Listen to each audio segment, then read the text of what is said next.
you love the Mega Drive? Do you love shooters? If so, then you're gonna love this video. Every single Mega Drive shooter ever released, over 70 games, ranked and reviewed, using real hardware whenever possible. That includes the CD and the 32X. Now, I don't own every single Mega Drive shooter, but I do have a lot, and some really good ones. But I've played them all just for you. The good, the bad, and the ugly. You'll see all-time favorites along with some real turds. But most important is that you may discover some amazing obscure games that you've never played or knew existed. We've got a lot to cover, so without further ado, every single Mega Drive shooter.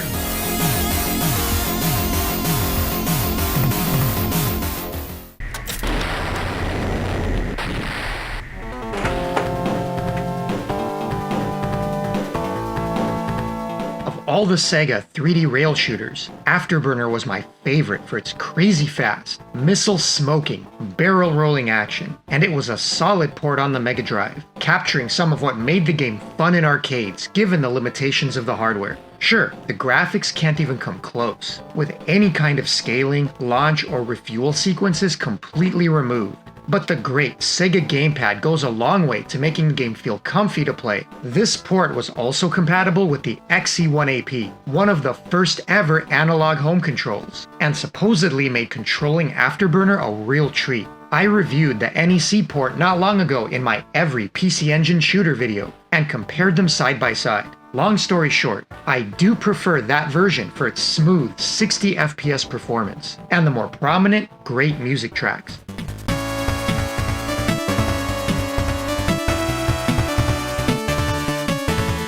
Though the Mega Drive port has the much better sound effects, and still has good music overall. But we're honestly splitting hairs here, as both ports were well done for the time. So I give Afterburner 2 on Mega Drive a B, just like I did on PC Engine, as both ports stand toe-to-toe in terms of which version one prefers. But wait, there was a second port, Afterburner Complete, released much later for the 32X. And of course, it's no contest here, with it blowing away the cartridge-only ports in terms of visuals. The music is also freaking fantastic, and really elevates Complete in terms of fun factor.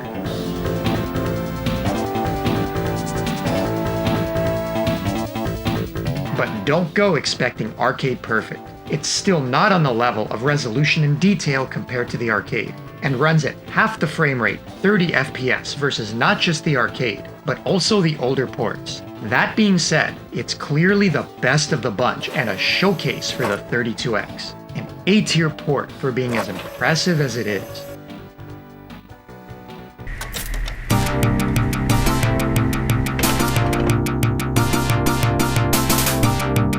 Oh baby, you know where Airbuster is going on this list. One of my all-time faves by developer Keio, and one of the better shooters on the Mega Drive. I did a detailed, head-to-head comparison of the Mega Drive port versus PC Engine some time ago, and despite growing up playing it on the TurboGrafx and loving it, the Mega Drive port won me over. Not surprising given it was ported by Keio themselves. And really, this version is possibly better than the arcade. While it may give up some detail in the graphics department, it still looks great with bright, colorful visuals and plenty of parallax. But the crown jewel here is the music, which is damn good using the Yamaha sound chip.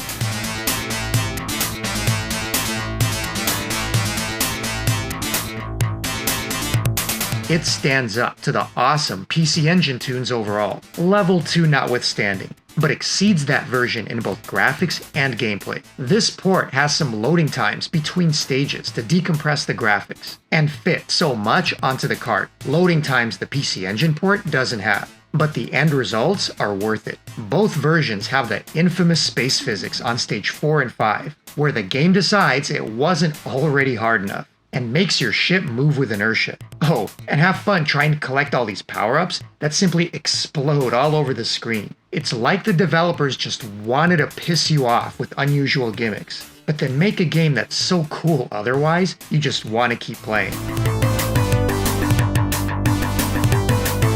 I ranked it an A-tier game on PC Engine, and in my opinion, it's an A+ on the Mega Drive.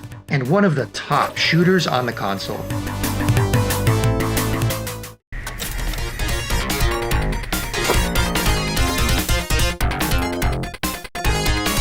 Aero Flash is the first of many Mega Drive games published by Renovation on this list. An underappreciated shooter, and one that didn't impress me much when I first played it as a kid, but I've slowly come around to it since. I can remember my initial reaction, that of excitement and being impressed with the colorful graphics, cool intro and mech designs that reminded me a bit of Macross and Gundam, and it had a really cool mechanic where your special attack allowed you to kamikaze through enemies and bosses. But the further I played, the less impressed I was with the total package. The music was good, that was a plus.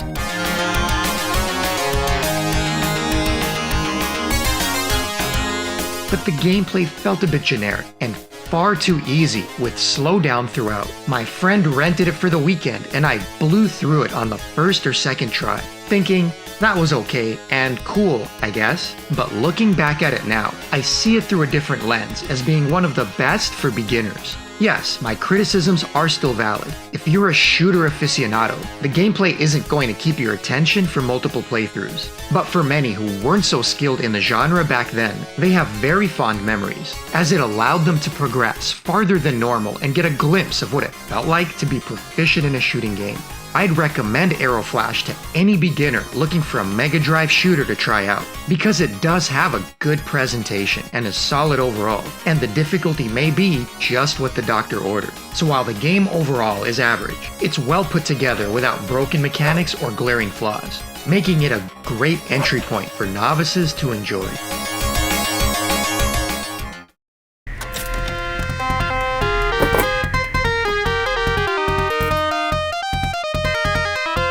Atomic Robo Kid, developed by Infamous UPL, known for some cool and other not so cool shooters. They were known for games with some huge character sprites, and Robo Kid is no exception. Unlike the PC Engine version, which was more of a remix with an added health bar, the Mega Drive port is more faithful to the arcade, for better or worse. It is a bit easier, but not by a huge margin, and can still be quite frustrating with clunky controls and one-hit kills, even if the time limit from the arcade is removed. The music and sound effects can be a bit harsh and grating. So how much you enjoy Robo Kid will depend on what you're looking for, as it plays nothing like a traditional shooter. It's generally linear with a bit of exploration, but it just doesn't come together into a fun game that I want to replay. Now, Mr. Heli by Irem in both the arcade and PC Engine did this concept far better than Robo Kid. But despite this, it is unique, even if it's not the best executed. I gave the PC Engine port a B, as I found it less frustrating to play and with catchier remixed music. So despite being more arcade accurate, that's not always a good thing, and this port isn't one I rather play, giving it a similar but lower C+.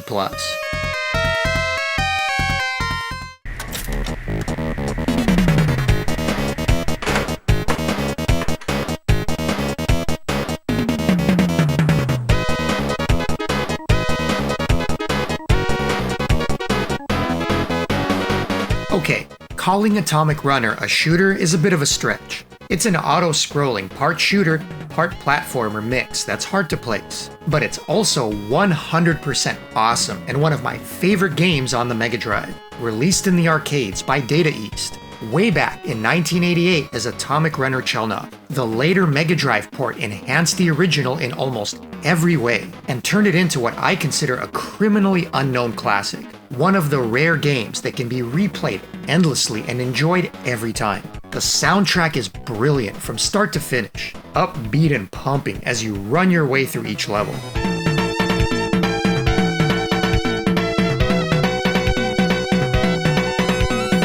The graphics are on point with detailed backdrops, cool designs with lots of variety, and plenty of creative bosses. But the star of the show is the level design. Timing is everything with an auto-scrolling screen, so routing the levels to not miss jumps, grab power-ups, and take out incoming enemies is just as important as any other shooter. You can turn around to shoot backwards, but the screen keeps moving, so there's always forward momentum and no time to ponder your next move. Later stages will have you bouncing from object to enemy with no ground below, all while shooting down incoming enemies. Because the stage layouts and enemies never change and are always predictable, what originally seems overly tough is actually very playable with some basic memorization. The best shooting games get you into a zone where you feel like you're playing in rhythm with the game, and Atomic Runner does it about as well as any of them.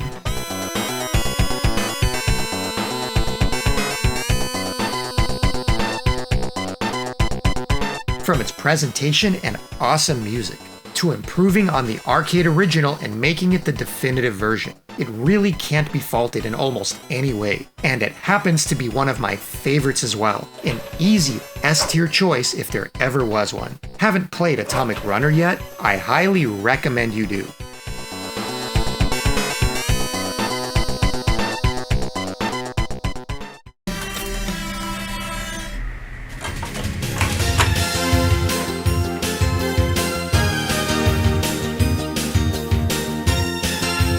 Barry Arm, or Android Assault, is the classic hidden gem, not getting much attention upon release since it was on the Sega CD. It had some of the coolest mech and boss designs of any game that generation, along with some of the best overall sprite work. Some of the stages are truly stunning in both design and execution and need to be played to truly appreciate. And it comes with a pretty rockin' CD soundtrack to match, with a definite Gate of Thunder rock vibe.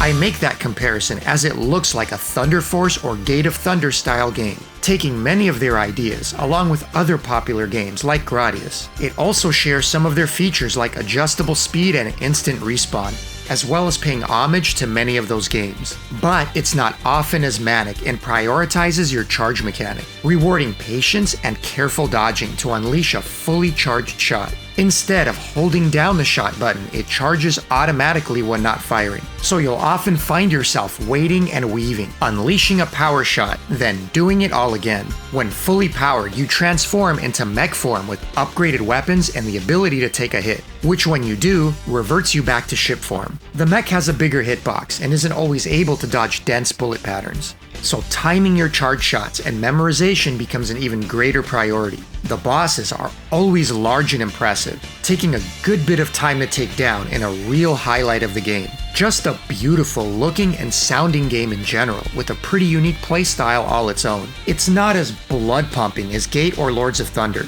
nor the Thunder Force games, but it has its own cool factor and deserves mention as one of the console's best.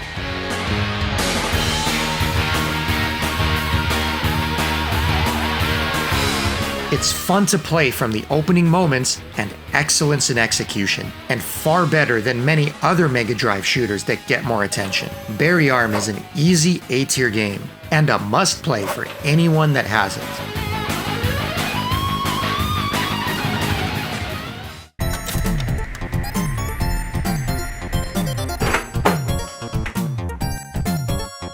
Adventurous Boy, a game you've probably never heard of. I sure didn't until making this video. Turns out it's an unlicensed Taiwanese game, a shameless rip-off of the much better Fantasy Zone. First impressions are deceiving, as it actually looks decent. You fly around, destroying generators across the stage, powering up at the shop, and once they're destroyed, the boss shows up. But where it completely falls apart is the shoddy programming. If you're into scoring, forget it, as it resets at the start of each stage. Your final score will be your score from the last stage. Rest of the game be damned. But overall, the game is just lackluster. Yet despite this, it's not very hard. And once powered up with plenty of speed, many will finish it without too much trouble. But it's really not worth it, despite it initially looking decent. If it didn't have some of the silly glitches, maybe it would be slightly below average. But in this case, Adventurous Boy is a D. Saved from a failing grade with its decent graphics and music, but failing just about everywhere else. But hey, at least it's an unlicensed game, and not something Sega officially approved.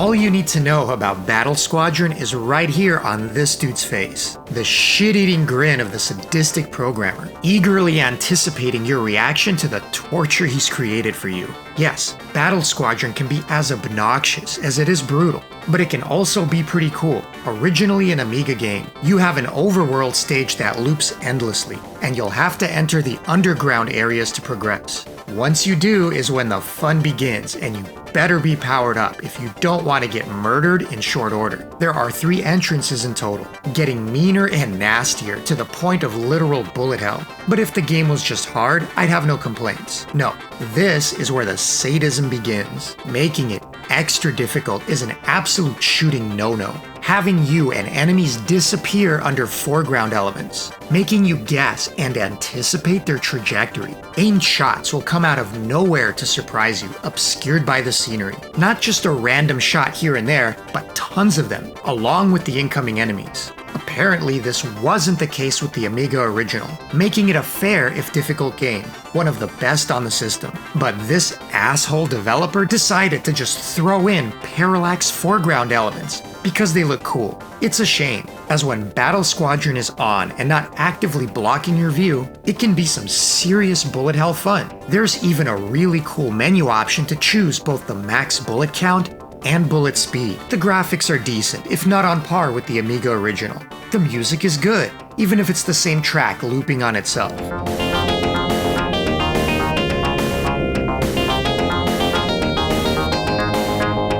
And getting your dodge on through this 16-bit bullet hell will have your palms sweating. But coupled with your huge hitbox, powering down 2 levels upon death, and the obscured bullets, you'll be seeing Commander Barry grinning every time the game screws you over, making this Mega Drive port an exercise in frustration. So beware, or play the Amiga version if you can, because this one is a C tier on the Mega Drive.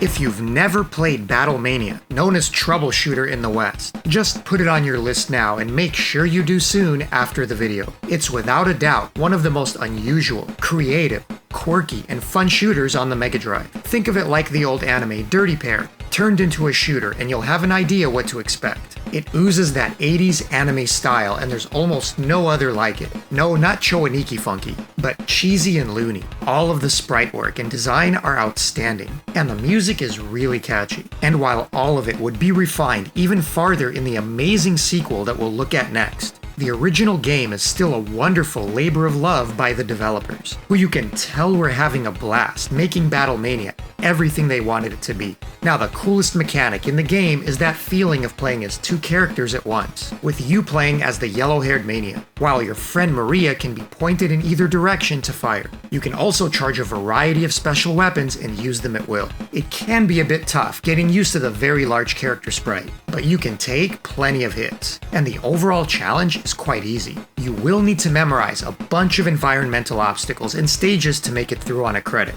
but if you don't mind some memo, this is a great game for beginners as it hands out a ton of extra lives along with your health bar. So Battlemania is one hell of a unique game, and while a bit too quirky in its execution to be an S tier game, it's still one heck of a fun time and an easy A, with its only real negative being a lack of challenge for anyone experienced. But if you're a fan of the Mega Drive or shooters in general, you'd be crazy not to check it out.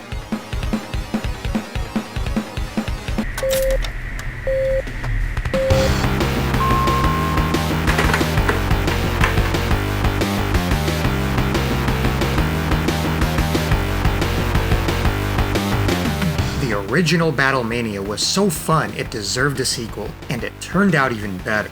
Battlemania 2 isn't just a hidden gem, but one of the best shooters on the Mega Drive, and it never made it out of Japan. The graphics aren't just cool and quirky, but now some of the best on the system, with tons of effects, parallax, and ultra-creative environmental hazards. The music isn't just catchy, but again, now one of the best game soundtracks on the Mega Drive, elevating the awesomeness of the experience even farther.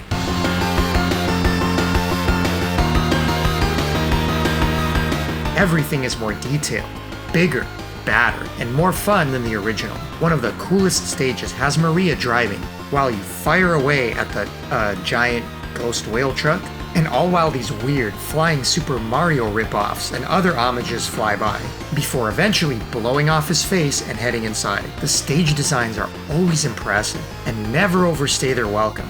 You can now choose in the menu whether to play traditional or upgraded 4 or 8-way multi-directional shooting, taking more skill to pull off, but also giving you more versatility. As you move, your angle of shot changes direction, and when you fire, it locks static, so it does take a bit of getting used to, but is very much worth mastering.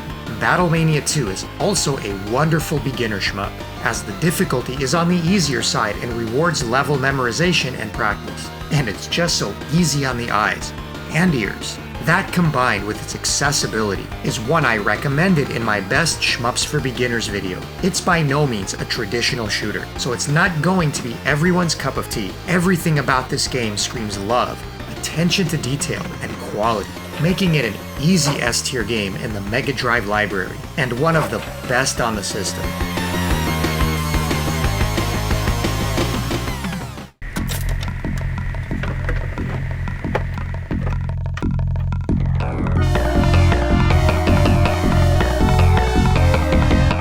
Biohazard Battle Got Base, one of the most deeply atmospheric and unique shooters on the Mega Drive. There's really not much else quite like it. You choose between 4 bioships and descend into a dark, foreboding world invaded by every type of grotesque mutation, and heightened by the bass-heavy sound effects and incredibly effective, oppressive soundtrack. The backgrounds aren't too impressive on a technical level, but are made up for by the excellent stage layout and super cool bestiary. Most environments have an eerie vibe, like you're infiltrating an alien sanctum, with the environment overgrown or subverted in some way.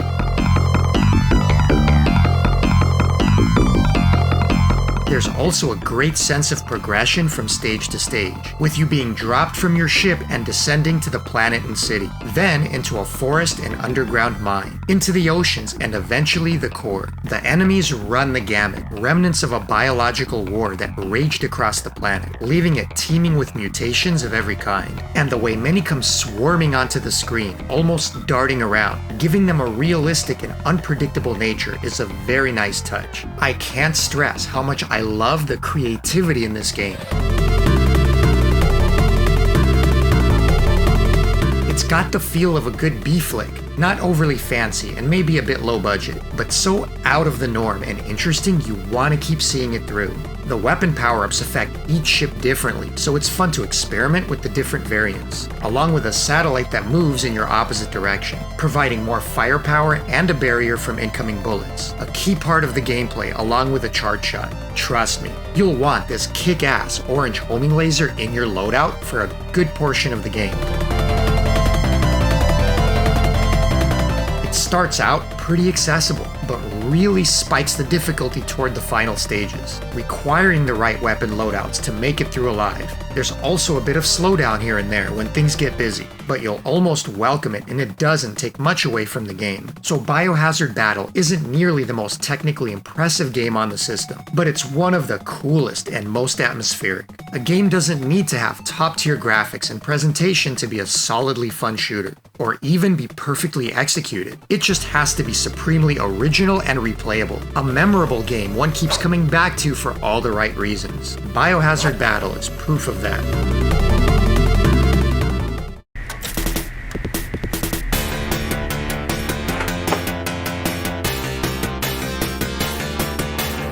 What in the hell did I just play right now? Who in their right mind would make a shmup with a giant snail's-paced ship that crawls along the screen? Bioship Paladin? More like Bioshit Paladin. That's what most people probably thought playing this for the first time. It certainly does not leave a good first impression, confusing first-time players with why anyone would make a game like this. Your ship gets bigger and bigger as you power up. You're slow as death. Your forward shot is weak, and it's impossible to dodge bullets. Did they make this just to piss people off? Well, no. not at all. This game is another UPL special, developers of Atomic RoboKid, so the first thing you need to know is you're playing it wrong. The whole idea is that your ship is like a giant moving city, a cruiser, and you're not supposed to play it like a normal shooter. Instead, you leave your ship on autopilot and man the real weapon, a super powerful missile command like barrage using the reticle, which annihilates enemies far more quickly and cancels most of the bullets on screen.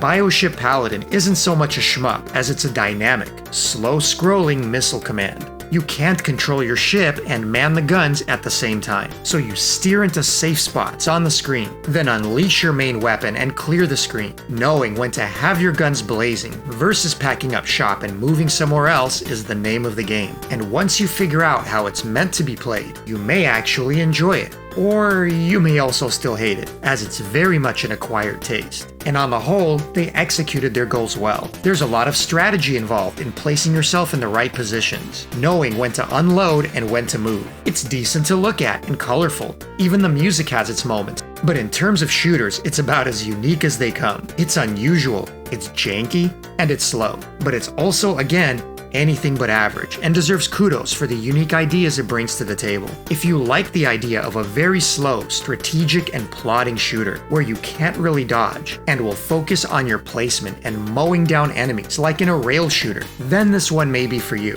As aside from some technical issues and slowdown, you'll either like it or hate it, but it's really not a bad game, unless you just dislike what it is.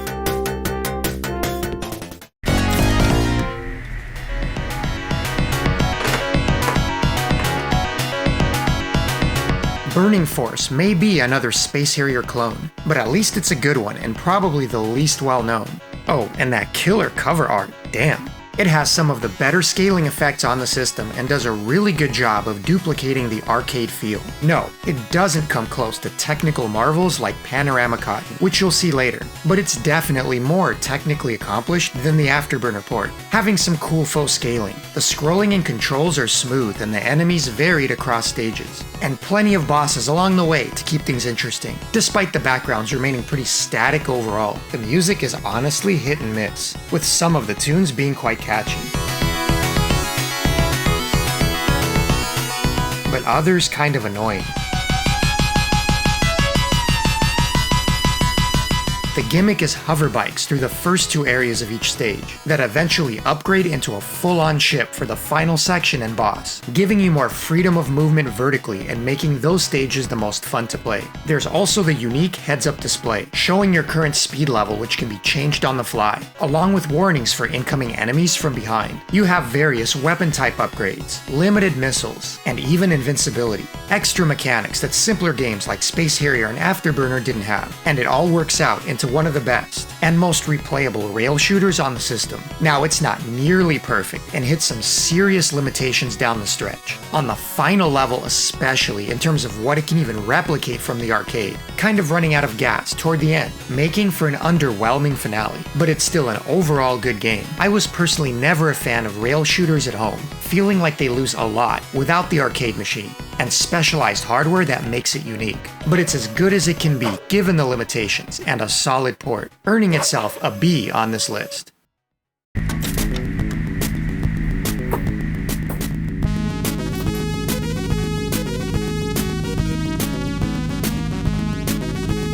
It should come as no surprise that the best thing about Super Airwolf is the copyright-infringed main theme of the TV show. That badass tune can make just about any average game into a good one on nostalgia factor alone. But even that awesome theme still isn't enough to save this cheap imitation of Twin Cobra from mediocrity. Once the cool factor of hearing the Airwolf theme subsides, you're left with a hybrid shooting run and gun that doesn't do anything well. The graphics are basic and bland, the stages and enemies repetitive, and the controls wonky with poor hit detection to boot. You start out with a shooting stage, then transition to an up-close view over the base, followed by a commando-style sequence which is even worse, then finally flying back out to finish the stage and fight the boss. I give them props for trying to mix all these elements together, but none of them really work. I admit, I never really played this game back in the day. I probably wouldn't remember, as the US version had the Airwolf theme stripped. and the game called Crossfire, removing the one cool thing that it even had going for it. But you can understand why. The game has even more elements at play, like selecting your shot type at the start of levels, and even a shop for upgrades. It does a whole lot, but it does it all in poor fashion, making it a weird mess of bad to worse interludes. Even the sound effects suck.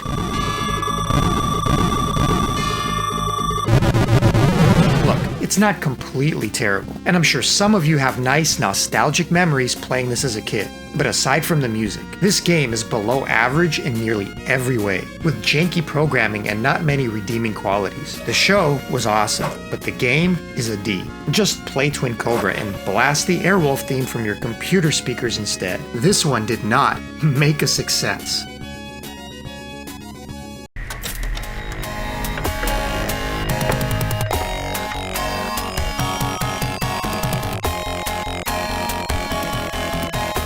One bad turn deserves another, apparently, as now we hit what some consider one of the worst shooters on the Mega Drive, though I wouldn't go nearly that far. In fact, during my research, I found an old Sega Pro set of magazine reviews that gave Curse a straight up 0. A 0. They literally said it's a sad day when a game like this gets released, and its only novelty is being the worst ever shoot 'em up.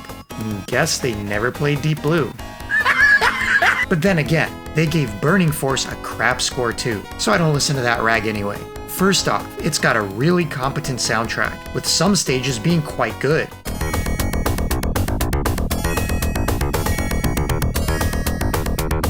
Second, the graphics and art design isn't bad at all. The game has plenty of parallax and bold colors, almost psychedelic in a way, and that cover art is awesome, so it starts off on the right foot and is certainly no 0. But I'll admit, it falls apart quite a bit from there, as the programming is straight up terrible. The frame rate is bad, to the point where you can see layers chopping along in the background, and the slowdown can become downright obnoxious. It also pulls completely amateur mistakes, like not being able to tell whether some objects are obstacles or not, but it's completely silly. Some objects you can shoot through, and enemies will pass through, so you'd think it was a background object. But nope, when you try to fly through it, it'll damage you. It'd be sad if it wasn't so comical, which is a shame, as there's potentially a decent game hiding in here somewhere. And if you can overlook the shoddy frame rate and poor design, and memorize the jank, I've played far worse games in terms of aesthetics, music, and outright fun. Curse can be somewhat fun sometimes, but it's certainly not good either. Not a 0, not an F, but it is another dud, and more of a curiosity than something worth playing.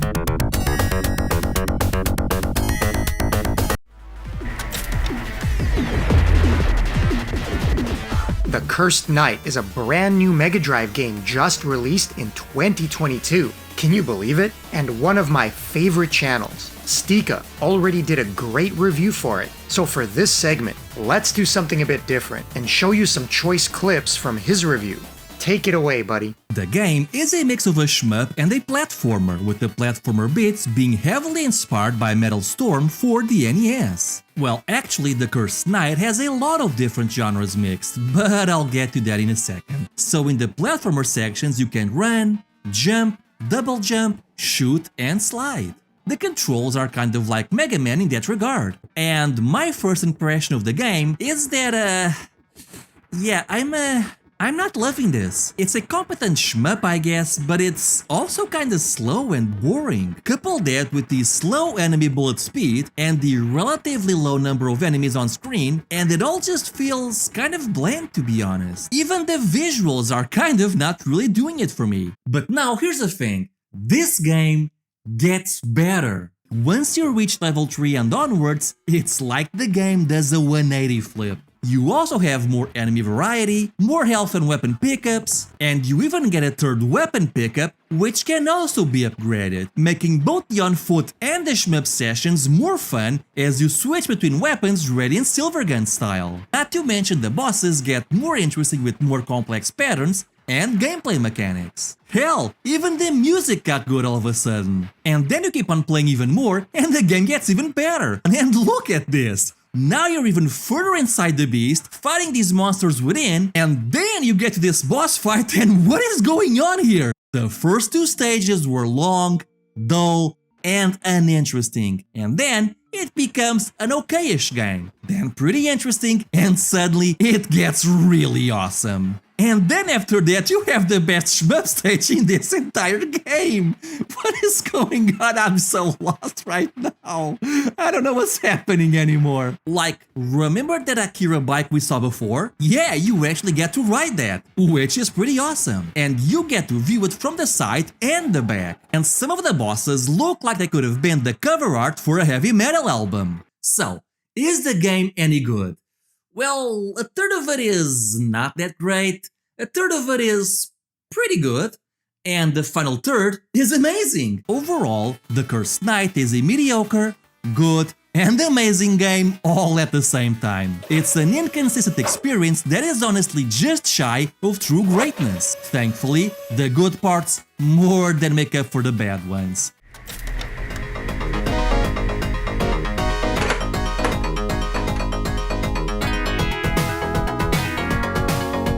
Insects in Space. Started with Galaga and revisited ever since. I was surprised to learn that Dangerous Seed was actually meant as a sort of sequel to the classic, turned into a vertical shooter, though the graphics initially come off as a bit primitive. There's a lot of creativity and effects throughout the stages, along with a host of insect and alien-themed bosses. The music is also quite good and accompanies the fast-paced gameplay.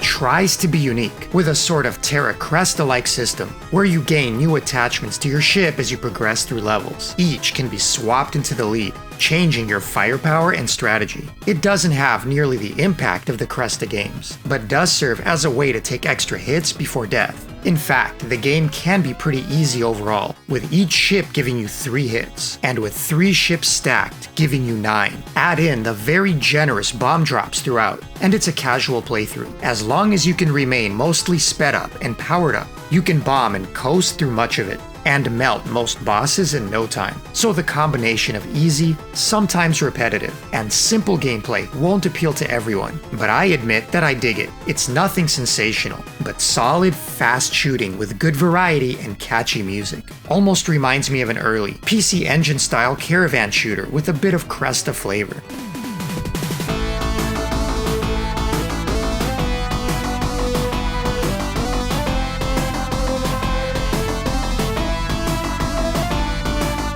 But not as polished or accomplished. But because of its simple look and nature, it's a game that doesn't get nearly enough love and at its core can be straight up fun. A lower B-tier game in my book, even if not particularly memorable. It's worthy of checking out.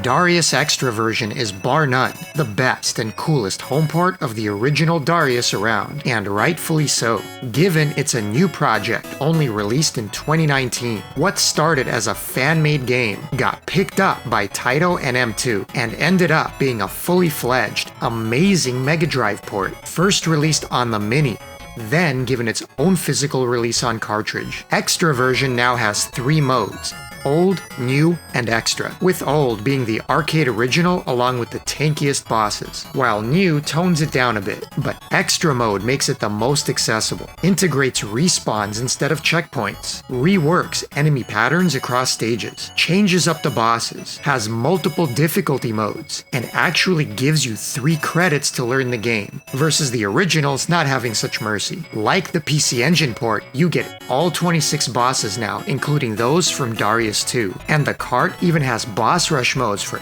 every one of the versions, along with other typical M2 quality of life features, including the ability to change up the massive boss roster, something you'd of course never get on an original Mega Drive game. I'll be honest, the original Darius was never my favorite, simply because it was so basic and limited in stage variety, and yet it still had tons of branches and bosses to explore, and this Extra version makes it the most fun it's ever been. There's no denying its classic status and influence, and this is as good as it gets. It's almost unfair to rank, because you're looking at a modern M2 release and not a classic Mega Drive game, but it really can't be anything but S tier as the best OG hardware port around. It has too much love poured into it, from the original developer all the way to M2 taking it to the next level. Darius Extra is the definitive 16-bit port of Darius, just as it was meant to be.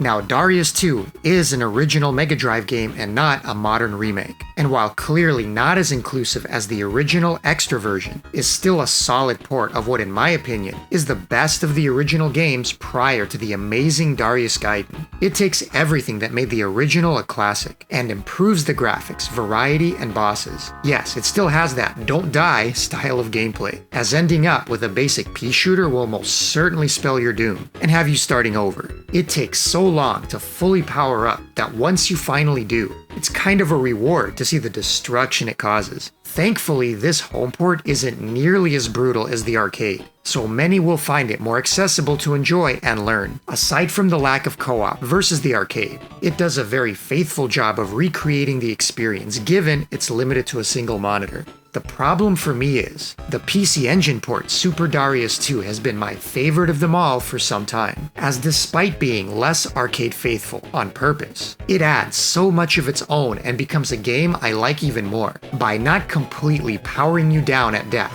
yet still remaining quite challenging, having great remixed music tracks that I enjoyed, and a ton of new bosses shoved in due to the extra storage of the CD. It was a wonderful port, packed with more content, and my favorite version to play, despite being less arcade accurate. A game I gave a B grade to in that review. By comparison, the Mega Drive port is certainly more like the arcade, so if you're a purist, that'll be your choice. But Darius 2 is excellent no matter how you play it, and I'm giving this solid Mega Drive port a B as well.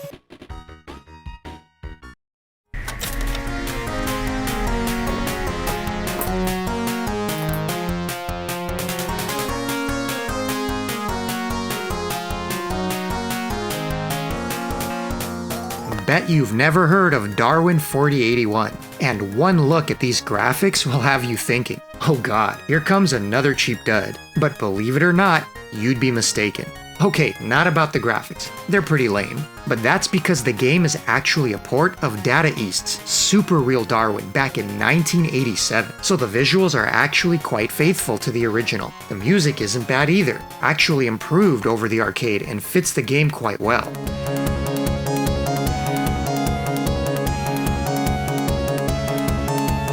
But most importantly, this game is fun and well put together. The scrolling is smooth and there's no slowdown to speak of, so it plays fast. Its gimmick is that you evolve your ship with power-ups as you progress, watching both your weapon upgrade considerably and your ship grow and change shape. But all future evolution is timed, so if you don't pick up the next evol item, you'll devolve a level and so on, along with getting hit of course, which will knock you back.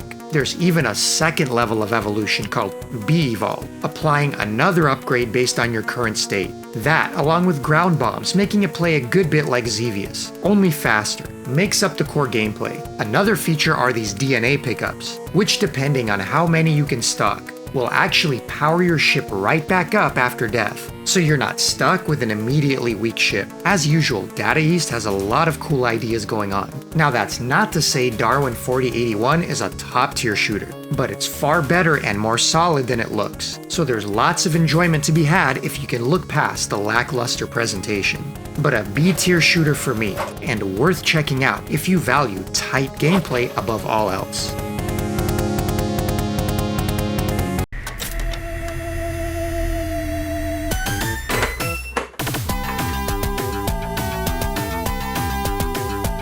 Looking for some hentai with your shooters? Then you've come to the right place. Just don't expect a good shooter to come along with it. Not sure what the story is exactly, but I believe you go around rescuing these ladies and then they do a striptease for you as gratitude. Tame by today's standards. But you gotta remember, this was pre-internet, where finding a glimpse of any action was scarce, at least without raiding your dad's stash of Playboys. But if you mowed lawns and saved pennies to finally import this unlicensed turd, you were gonna be disappointed unless you really only cared about the cutscenes in between, as the game itself is rubbish. Amateur or ugly presentation can be forgiven when the game behind it is solid, like the cool Darwin 4081 I just reviewed prior. But in this case, it's all downhill. You get no power-ups at all in the game, with your weapon simply upgrading as your score increases, which means after death, it's another slow slog back to a decent shot. The enemies are boring and repetitive, and there's no satisfaction to blowing them up. Bosses are one note and repeat the same single pattern endlessly, and the attempt at colorful graphics and the weird parallax only ends up being an eyesore and hard to look at, to the point of distraction. The sound is also bad and just grating.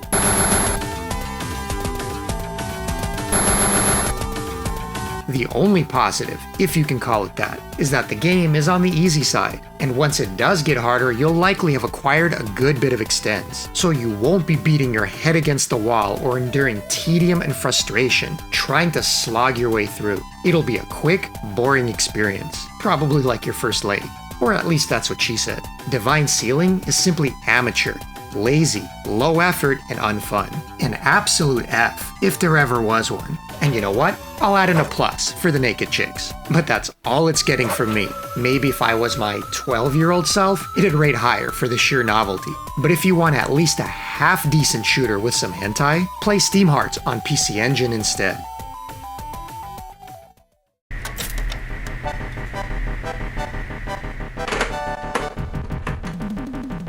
Oh god, make it stop. There's worse games than Divine Ceiling on the Mega Drive? The Earth Defend may be one of them, or maybe not. It's kind of hard to decide. The graphics here aren't nearly as offensive, but just plain simple and low tech. And some of the tunes are actually halfway decent, but they're ruined by some extremely annoying sound effects. Whether it's the chirp of your shot or the grating sound of your arrow flash ripoff attack, it makes the game hard on the ears and ruins any enjoyment from the music.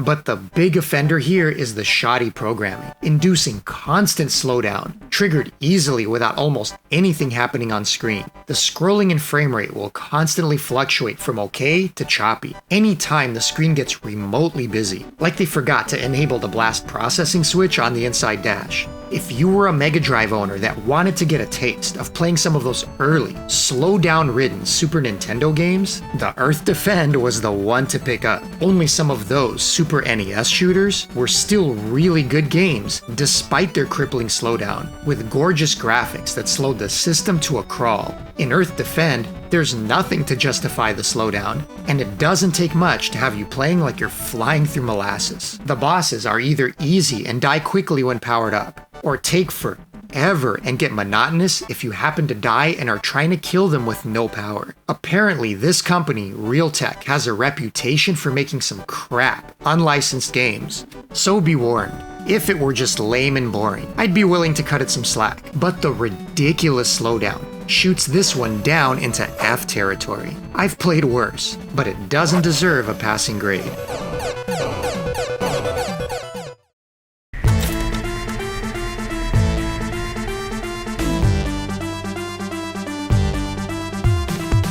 There's games with good music, there's games with great music, and then there's games with god-tier music, and Elemental Master is one of them.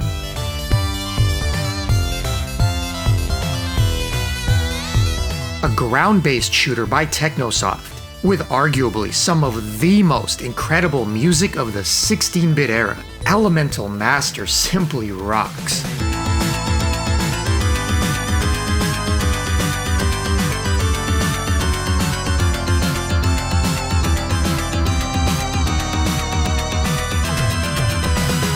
The music alone in this game puts it into the A tier, even if the rest sucked.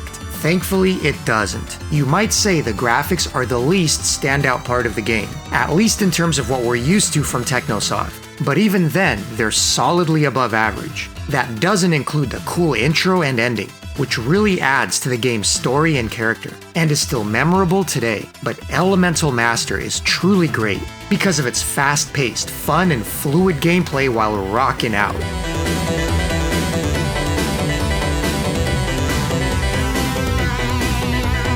I mean, really, what else did we need in a great shooter back then?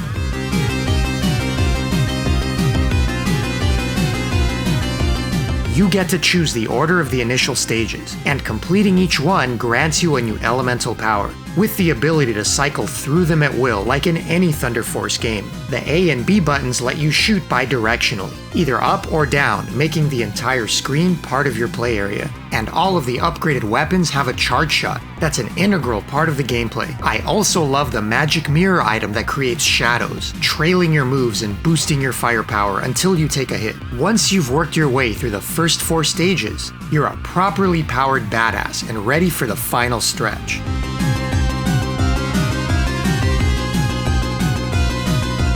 Much like Thunder Force 3, the game is on the easy side, which is great for novices. I would have loved to see an amped up, more difficult sequel to this game like they did with Thunder Force 4, but alas, it wasn't meant to be. It's not perfect in many ways, and I've played technically better ground-based shooters. Without the soundtrack, Elemental Master is a B+ tier shooter, but much like Lords of Thunder, the soundtrack is just so damn good that it elevates this B+ or A tier game into S territory for me, making it one I can replay near endlessly and enjoy it just as much every time.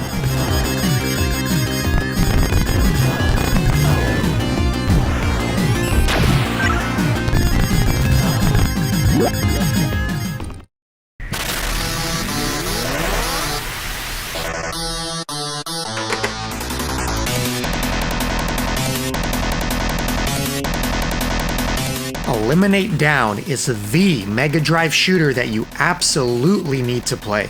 Put it on your list right now and make it the next shooter you try, as it's one of my top 3 favorite shooters on the console, and that's saying something. Eliminate Down takes the coolest aspects of some of the best shooters out there, from Irem to Konami to Toaplan, and combines them into a near perfectly executed 16-bit blast. It's got the dynamic angle switching of Hellfire as an integral part of the gameplay. But folks, this game is better than Hellfire. First are the impressive graphics and the plethora of set pieces, some of the best on the system, with a variety that'll make it hard to go back to other games afterward. Huge sprites and constantly changing scenery is the order of the day, along with some cool, grinding chiptunes that match the atmosphere of each level.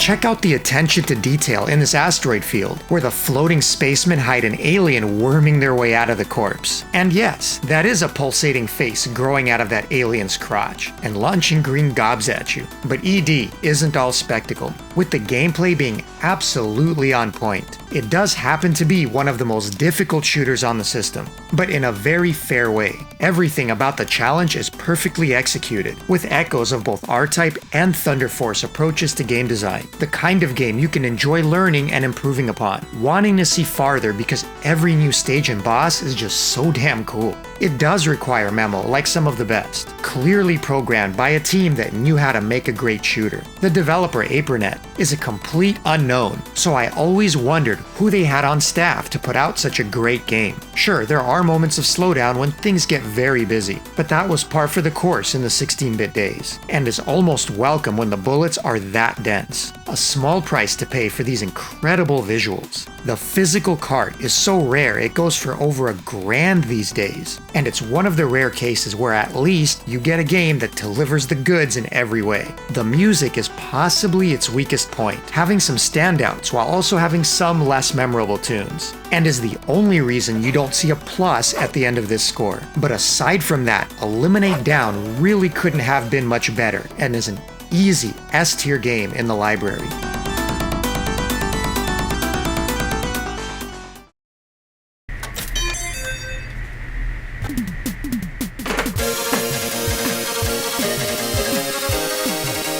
There's no getting around it. Fire Mustang is kind of fugly. The colors are bland, the image is grainy, and the stages are basic, despite them going out of their way with tons of parallax to make up for it. The music has some mildly catchy tunes, but nothing overly memorable. But the gameplay is fluid, fast-paced, and solid, without nearly any slowdown. Unlike most horizontal shooters, it has no environmental obstacles to speak of, and because it plays fast and fluid, is a perfect game to get your dodge on and have some fun if that's what you're looking for. So it's a hard game to rank, because it's actually a decent casual play, and exactly what it sets out to be without any flair. It's also one of the easier games on the system, and pretty chill until you get quite a bit farther without death, where the rank will suddenly kick up and make it a fun dodge fest in the final stretch. Even the controls are simple and straightforward, with a single type of shot that upgrades a few times, along with a downward firing bomb, and a typical panic bomb that clears the screen. No unique mechanics to worry about, just pick up and play. It takes a very average but decent game for me to not have much else to say. That's just Fire Mustang in a nutshell. Kinda ugly, not very memorable, yet a decent shooter that you can play any given evening and not hate yourself for picking up.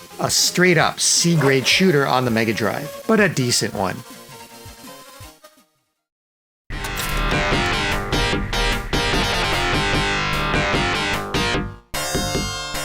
Fire Shark, just one of many Toaplan Mega Drive ports still to come, and it's a good one.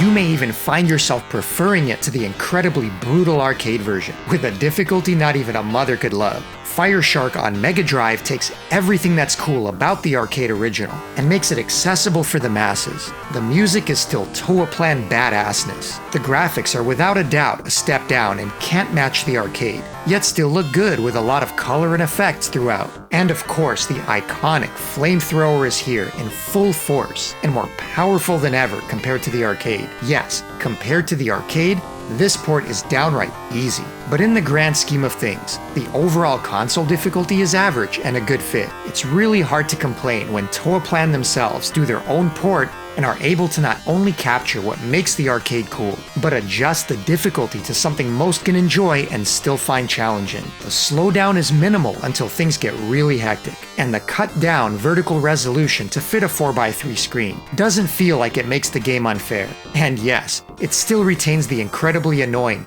bouncing power-ups, which can sometimes fill the screen that you'll find yourself dodging along with bullets far too often, waiting for them to finally leave. Fire Shark isn't on my list of Toaplan favorites, simply because I was never into the more realistic war-type shooters, preferring games like Truxton and Slapfight. But in terms of that style, it's my favorite of the bunch. Your ship speed is fast, the music by Masahiro Yuge is killer,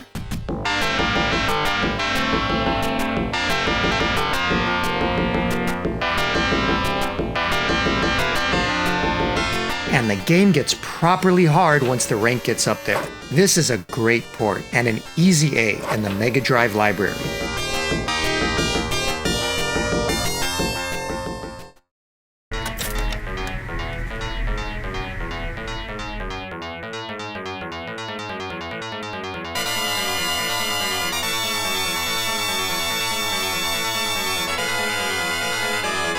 Forgotten Worlds is a Capcom classic that most of us old enough played a ton in arcades, with its unique rotary stick being a key part of the gameplay. The graphics were phenomenal for the time, and it was a great two-player experience with a friend. Not just bi-directional shooting, but the ability to rotate 360 degrees to aim made the game fun, if not quite the challenge to get a handle on. So the transition to consoles was a bit clunky, having to use buttons to rotate back and forth while moving around. As I grew up playing the later and superior PC Engine Super CD port, which had better use of color and graphics, all the stages intact, and great CD renditions of the music. As long as you had something better than that stock 2-button pad to play with, this port was the way to go. By comparison, it was an early port on the Mega Drive, so memory was limited to a 4 meg card, and the graphics were quite watered down with missing backgrounds and shortened stages. The difficulty is also watered down considerably versus the PC Engine port, which is a good or bad thing depending on how you look at it. The one bonus the Mega Drive port does have going for it is a 2-player multiplayer mode, important for this game, which is the one glaring flaw of the PC Engine CD port. So if you want to play with a friend, the Mega Drive port is the way.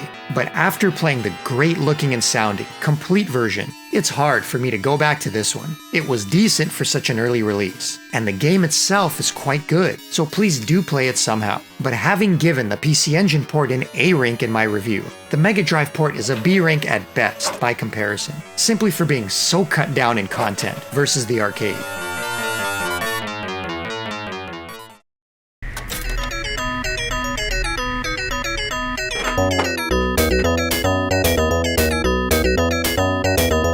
Gadget Twins was meant as a kids game that turned out to be terrible for kids. It's got cute, colorful graphics, a bunch of variety in its visuals, and a ton of large bosses. It even has some pretty catchy tunes, especially at the start. I could totally see myself as a 4 or 5-year-old picking it up and being mesmerized. But don't be fooled, as whether a kid or adult, it won't take long for you to utterly hate it. That's because instead of a cute, accessible, kids-oriented game, it turns out to have one of the most weird, unintuitive, and complex control schemes around. To start off, you don't really shoot, but more like punch and throw various objects in different directions. You get a single button to constantly cycle through 4 weapon directions to attack, and it's clumsy as hell, making the game an exercise in frustration. The weapon variety is there with a ton of options, which you can buy through shops, but it never becomes intuitive to use. Basically, the control scheme and mechanics make the game hard and frustrating to learn and play. Not for kids, but it's also not a very good game. Clumsy and janky in its hit detection. The difficulty balance is off, seeming hard and frustrating at first, but then getting easier as you upgrade. It's like it could have been a good game, but poor programming and execution made it anything but. So it's not really fun for older kids or adults either. You can tell they put effort into it, as it's certainly not lazy in terms of all the unique art assets, bosses, and designs. There's a lot going on, but none of it is well implemented. So you end up with a game that looks great for kids, but is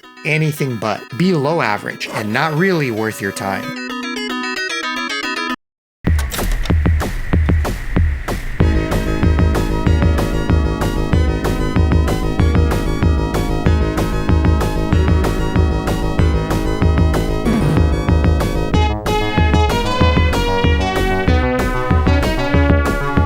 GAIARES is number 1. Hell yeah it is. Or at least top 5 in terms of best shooters on the system. It's the complete package with some of the best graphics and effects on the console, incredibly well done chiptunes, and a core gameplay mechanic that keeps the game feeling fresh even after decades of playing it. Not to mention a really solid challenge as one of the harder shooters on the system. It even has some of the most in-depth and extensive story scenes of any game in the genre, all packed into a cart that's worth its weight in gold. GAIARES is a perfect example of how effective it was to weave creative set pieces into the gameplay, having stages constantly change scenery and direction to keep things interesting, where shooting games weren't just about technical skill and mastery, but about creating a sense of awe and telling a story with each level. One of my favorite moments in the game is weaving around wormholes in deep space as they suck in debris, particles, and approaching enemies. The boss designs are top-notch, with some being a serious battle of attrition, learning their deadly patterns and remaining patient. But the star of the show is the weapon stealing mechanic, where you shoot out a satellite that can take away nearly any enemy's shot type, making it your own, opening up all sorts of combinations and strategies to play with. The only downside is the early Stage 2 octopus enemies that carry such a powerful weapon that simply stealing it a few times to max level gives you an overwhelmingly powerful set of beams capable of carrying you through the rest of the game. The longer you manage to keep them, the easier time you'll have. Even the performance of this game is near flawless, despite the graphics, with nearly no slowdown to be found. GAIARES is an example of the very best Mega Drive shooters without any real negatives aside from its very steep difficulty, and gets a rare S+ rating because it's literally about as good as 16-bit horizontal shooters get.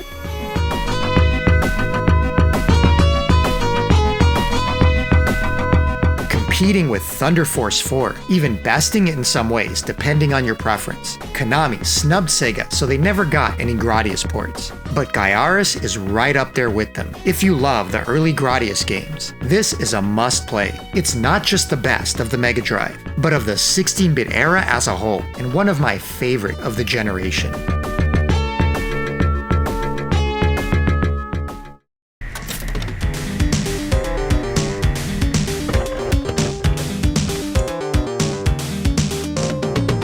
Galaxy Force 2 was the pinnacle of Sega's arcade super scaling tech, taking the visual presentation from the earlier Space Harrier and Afterburner to the next level. In 1988, it was something to behold, so it's no surprise that 16-bit consoles of the time couldn't even approach replicating it. But, what the hell happened here? Afterburner 2 was a pretty damn decent port and a solid job, and so was Burning Force. By comparison, Galaxy Force 2 on Mega Drive is an outright disappointment. Look at that slow and choppy frame rate, ultra low res artwork, and slow moving ship. The goal with these ports was to at least retain the gameplay and fun factor while sacrificing the graphics. But in this case, they were all slaughtered at the altar along with everything else. The problem is there's no sense of speed and everything feels like it's dragging along, making it kinda boring. So the biggest problem wasn't that the Mega Drive couldn't keep up, but it could have been done so much better had the porting company been up to the task. One positive aspect is the music, which does a good job of channeling the arcade. Be warned, this game has no continues, so it's a 1 credit clear or nothing, which will take a lot of practice given the way lives are handled, where you have a fuel gauge that's always counting down, and taking hits will knock it down faster. It's not a terrible game and plays okay, but it's just not on par with the other well-converted rail shooters on the Mega Drive. This is a C- for me personally, as I'd much rather play any of the other conversions instead.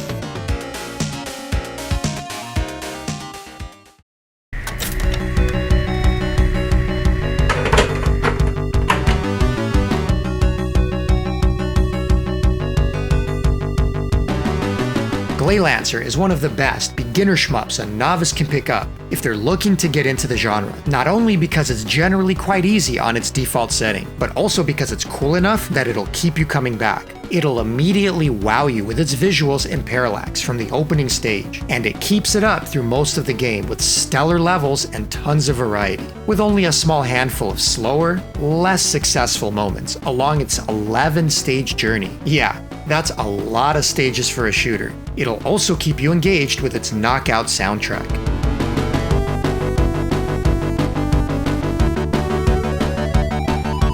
That, while not on the level of the Mega Drive's best, has some really good chiptunes with a lot of variety.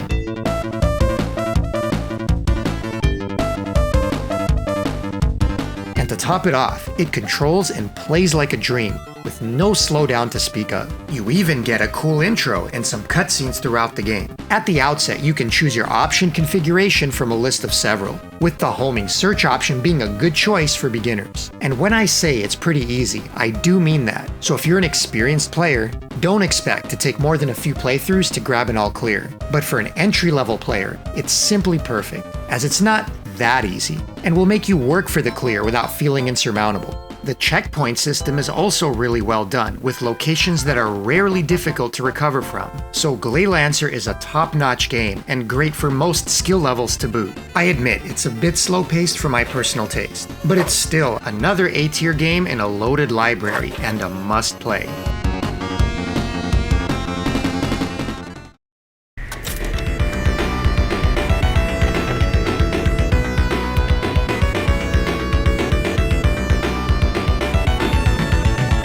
Granada is really damn fun. It takes the simple concept of rolling around in a small tank and destroying everything to the next level, and busts out some of the catchiest tunes on the console while you're at it.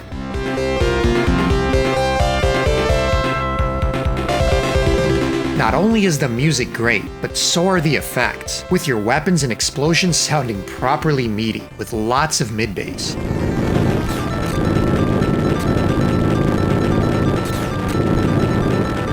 At first glance, it'll remind you of the overhead stages in Thunder Force 2, only Granada does it a lot better. Every stage is like a mini-maze with enemies and obstacles, but instead of having to search around aimlessly for your targets, you get a map and can choose the order to take them down. You're on a timer though, so there's a sense of urgency, and learning the best way to run through each level most efficiently is part of the fun.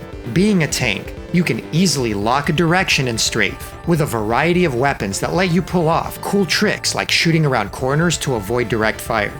Once you take out all your targets on each stage, the boss appears, usually sporting some cool rotation and scaling effects. The graphics are decent and well implemented, though it's clearly the weak point, because everything else is top-notch, including the lack of slowdown while dodging through some massive volleys of bullets. And some of these bosses are just awesome, well designed, and requiring you to figure out various tricks to damage them, instead of getting old or repetitive. Granada just keeps getting better the farther you get, pulling out new tricks, obstacles, and surprises with nearly every stage. Even the terrain affects your movement and how you play. You always want to see what the next level has in store your first time through. It may be compromised in the graphics department compared to the sharp 68,000 original, and the sound isn't on the level of that awesome computer, along with just a wee bit of slowdown here and there when things get crazy. But any game that gets me this pumped to play it is deserving of a top score. Granada is pure,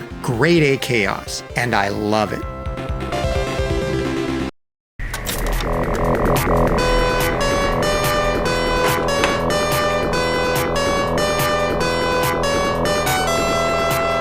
Anyone that follows my channel knows I love V5, aka Grindstormer. The arcade original is one of my top 3 favorite Toaplan games, alongside Tatsujin and Outzone, and I gave it an S tier rank in my every Toaplan shooter reviewed video. Tsuneki Ikeda's first game with Toaplan, and an early look into his style of bullet hell that mixes the old school with something fresh and new.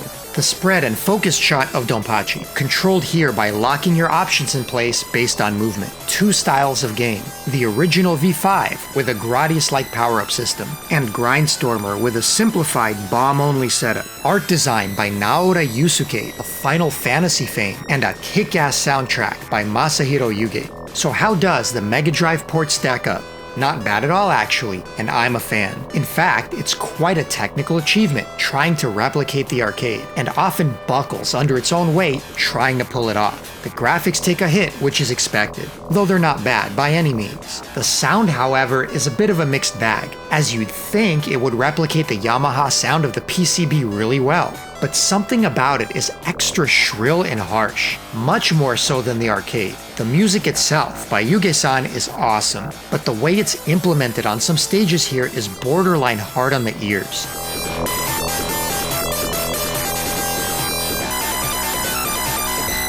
However, it's in the gameplay where it often buckles. Even with the toned down number of bullets and graphics, the game can really slow down trying to keep up. Now to its credit, it never becomes unplayable, or more importantly, unfun. In fact, this port is still a blast to play. It's absolutely hard as hell, the toughest game on the console next to Twin Cobra, as the original was no joke either. It's unrelenting in trying to duplicate the arcade, no matter how often it trips along the way, throwing wave after wave of enemies on screen and a ton of bullets your way. The high-speed sections still scream along at a breakneck pace. Basically, Grindstormer is a shooting masterpiece, and the Mega Drive port is a technically hampered, yet somehow faithful and fun representation. So I can't give it an S, or even an easy A, as not only does it struggle to keep up, but it somehow lessens the quality of Yuge-san's excellent music with an overly harsh rendition. Yet despite those flaws, it's still a phenomenal game, and the Mega Drive port still captures much of that magic.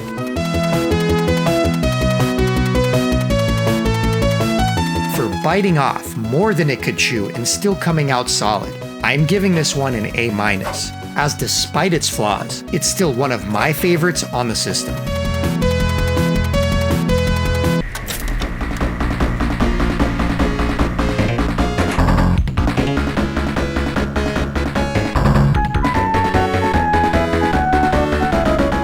A game's gonna be a visual feast when it's by the same designers who made the early Choaniki games. Just one look at the art design should tell you how much Gainuk, or Wings of War in the West, looks like the original Choaniki. You'll be hard-pressed to find any game with more diverse enemy design and wilder bosses. And despite not having the same homoerotic theme of the former, don't be surprised to come across some eyebrow-raising moments along your journey. Visually, Gainuk never gets old with a bestiary out of someone's most disturbed dreams. While it's not nearly as colorful and often muted compared to the PC Engine games, given that console's much larger color palette, It compensates with multiple layers of parallax and creative effects, making each level feel dynamic. Gainug is also chaotic, constantly throwing enemies at you with nary a dull moment. And you'll be surprised by how smooth it all runs in the late game with so much firing on screen. It's backed up by typically excellent music, common in any Messiah-developed game, making this one badass play through a trippy world.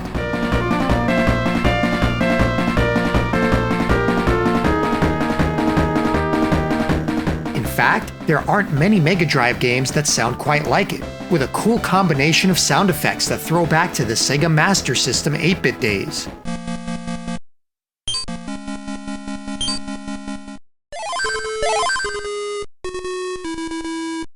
I could never quite put my finger on it until a review by the great YouTuber Stika, who explained that the Master System sound chip within the Mega Drive was also used here, combined with the main chip to create this cool combination.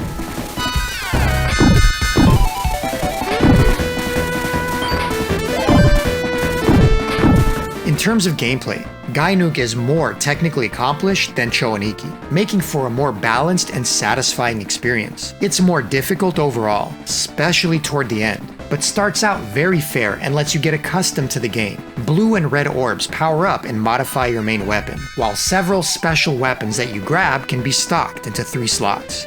Gainug may be a bit rough around the edges and not the knockout the very best Mega Drive shooters can claim to be, but it's in my opinion one of the console's most unique and best, sitting in the A tier of the lineup.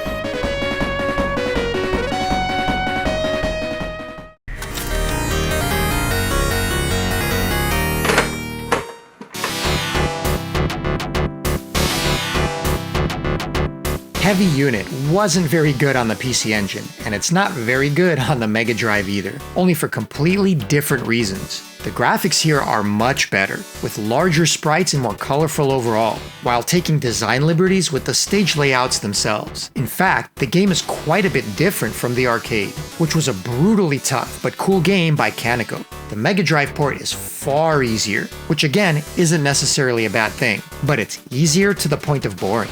There just isn't that much going on, or bullets to dodge. At the same time, the balance is all over the place, with some areas suddenly being frustrating, then going back to sparse again. Your mech sprite is huge with a large hitbox, so you do have to make good use of choosing the right ship mode for different areas and bosses. But it's all over the place, and the gameplay is slow and lacking. It completely loses everything that made the arcade original by Kaneko such a fun game to play.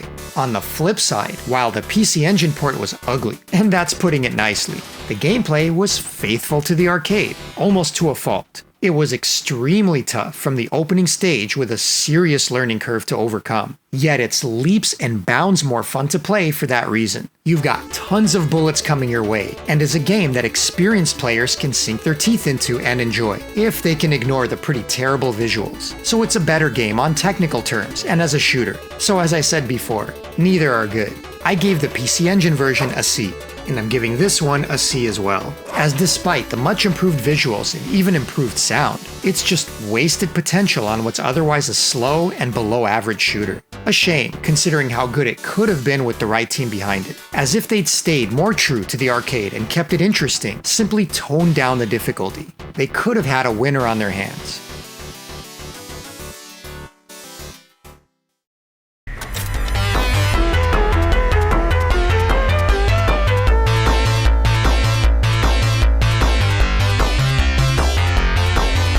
Time for more Toaplan goodness on the Mega Drive with Hellfire, another fantastic port that in some ways even bests the original. This was Toaplan's first ever horizontal shooter, and they famously had a rough going of it during development, learning trial by fire that building in Ori is very different than their typical vertical, with the graphics being on the simple side and a bit disjointed, and the controls a bit twitchy, especially once grabbing too many speed ups and ending up crashed into walls. But despite Hellfire being a learning process with some warts to endure, Toaplan's brilliance still shines through. It introduced the directional shot swapping mechanic, with the ability to cycle through forward, rear, square, and diagonal shots, while making it a key part of the gameplay and a necessity to master. A novel idea that would be copied many times over, including the earlier reviewed Eliminate Down. Every stage is thoughtfully designed for memorization, and every checkpoint is recoverable with proper routing and practice. The Mega Drive port improves on the arcade by color-coding your ship based on weapons selected,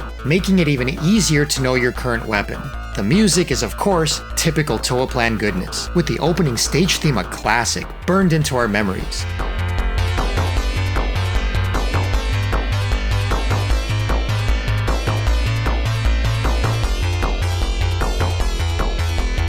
So it's no wonder that Hellfire on Mega Drive is still a nostalgic favorite for Sega fans growing up during the 90s. Hellfire also retains its trademark difficulty, being one of the harder games on the system, yet never unfair or insurmountable, with a reputation that, in my opinion, exceeds the reality. I did a detailed head-to-head of this game in another video versus the solid PC Engine port, and the Mega Drive port is the winner in my eyes. Hellfire isn't a perfect game, and definitely not for those who shy away from slower-paced, strategic, memo-heavy shooters like R-Type. But for those who do enjoy it, the mechanics are well executed and a joy to learn. Hellfire on Mega Drive is an A-tier port that's as fun to play as the arcade original.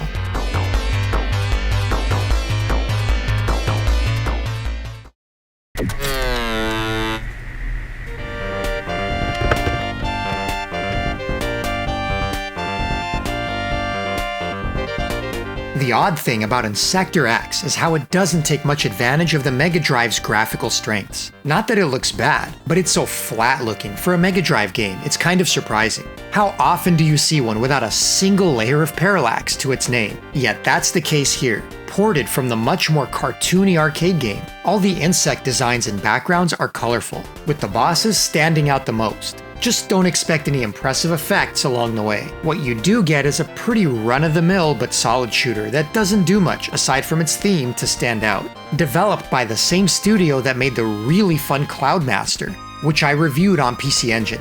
Insector X doesn't do anything nearly as interesting in terms of bi-directional gameplay or mechanics. You literally fly left to right on every stage without any change in direction, with an occasional change in scenery until reaching the boss. And I'm not sure if it's for beginners or not, as though it can be pretty easy once powered up and maintained. Messing up mid-stage will have you pelted from all angles and your pea shooter lacking, and with a pretty large hitbox to add insult to injury. Again, you know a game is pretty average when there just isn't much to say, and that's Insector X. Nothing overly offensive, controls well enough, but just a C-tier game that coasts on its cool insect theme and bosses, without too much else to offer. Coming up next, Keio Flying Squadron Chapter 1. Dr. Pone's ship attacks. Push to start.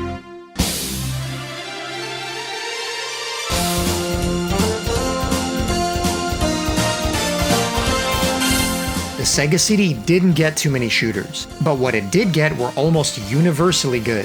Keio Flying Squadron is like a mix of Koryun and Proteus. Cute on the outside, but a well-oiled shooting machine under the hood. Okay, it's not on the level of Proteus, but you get the idea. Your dragon spot actually resembles Koryun, and you can also spawn baby dragons to do your bidding by not firing for a few seconds. And by do your bidding, I mean get sent off to die in a kamikaze attack. But don't worry, they'll come back after a cooldown period, and otherwise follow you around like options until you unleash them. Most players won't have much trouble in the early going, but about halfway through, the game gets serious, so come prepared to both practice and memorize. It's not an overly hard game, but the kind that an untimely death can easily spell your doom, despite a handful of extra lives that you may have saved up. So suffice to say, the gameplay is nuanced and on point, while both the graphics and music are top-notch. The enemy designs especially are a standout, with this being one of the most visually creative games on the system, one to show off to friends at the time. It does come at a bit of a cost, as the frame rate can drop and the game struggles under all the sprites being thrown on screen, but it never becomes excessive or interferes much with the game. It's also a long one with lengthy stages, where if you also watch the story and cutscenes, could take nearly an hour to get through. And I do recommend you enjoy them dubbed the first time through, as it's actually cheesy, well done, and charming. Top it off with a CD soundtrack that's quite memorable.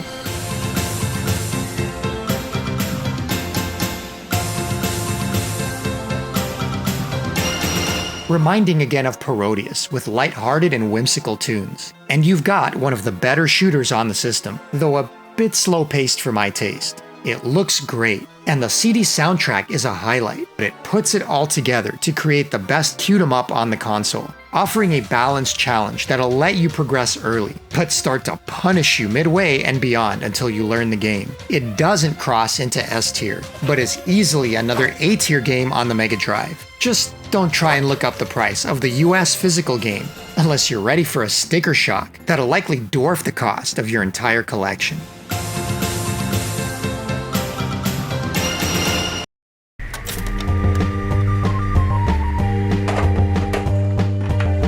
From Sega CD to 32X, Calibri is what you'd get by taking Eco the Dolphin and turning it into a hummingbird shooter. Some levels let you roam freely, focusing on exploration and discovery as you shoot your way through, while others are more traditional and auto-scroll as you zip around the screen. It's quite the odd bird. No pun intended. But it also comes together to make a cool and worthwhile game. It doesn't quite have the otherworldly magic of Eco, but it certainly tries, with moments that establish the game and its story, letting you take in the colorful backdrops, and providing a really nice, atmospheric soundtrack that matches the game well.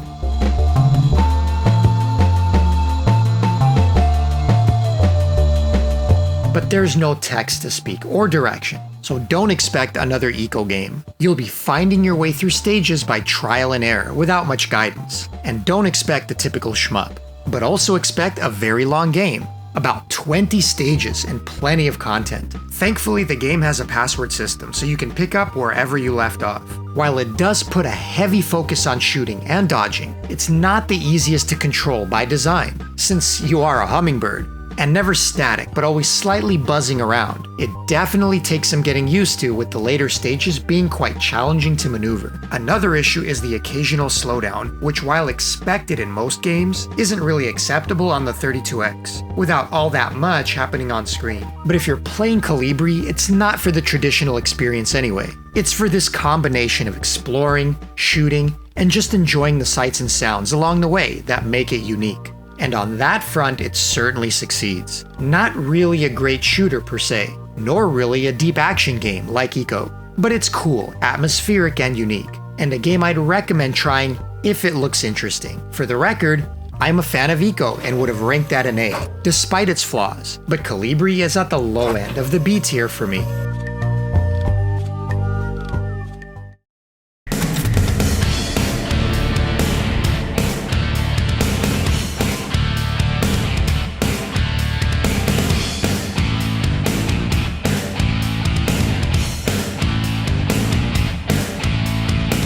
Lords of Thunder, baby. One of the baddest original shooters of the 16-bit era. To see it is to want it. To hear it is to rock it.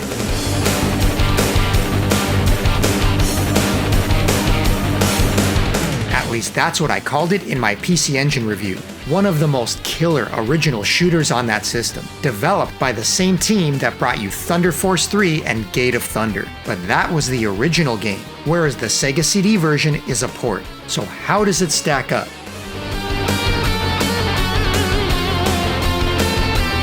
In terms of graphics and sound, pretty freaking fantastic. I did a detailed head-to-head comparison long ago in a separate video, but in short, the graphics are close. Not quite as colorful or detailed as the Turbo original, with some nuances and effects missing, but it compensates with extra parallax and effects the original didn't have. In general, it's a fantastic looking game, and the soundtrack? Well, no gripes there.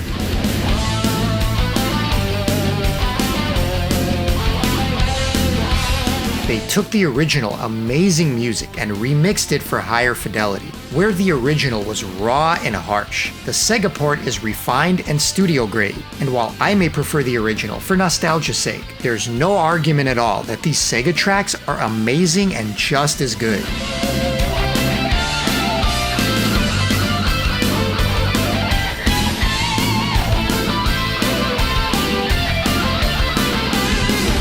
To the point where some have hacked the Turbo original to play using the Sega CD music. Suffice to say, it rocks hard and is really a matter of preference. The sound effects are toned down, not nearly as loud as on the original game, letting the music take center stage. It does lose some detail in the process, with many effects sounding low and muted by comparison, but you gotta pick your poison. And in this case, letting the music shine is never a bad thing.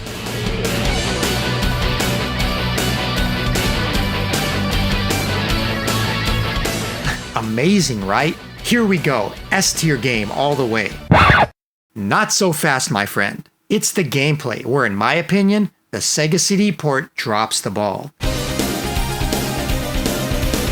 They took the original balanced difficulty, never an overly hard game to begin with, and made it as easy as possible for mass appeal. First, by making your sword for melee attacks overpowered, that it pays to just rush most enemies up close and ignore your shot. The second was by adding invincibility frames after taking damage, making it much harder to get powered down or die. Making a game accessible is one thing, but on the normal difficulty, you practically have to go out of your way to die on most stages. It takes the balance designed into the game by the original Thunder Force team that developed it and puts on the training wheels. So no, of this, I'm not a fan.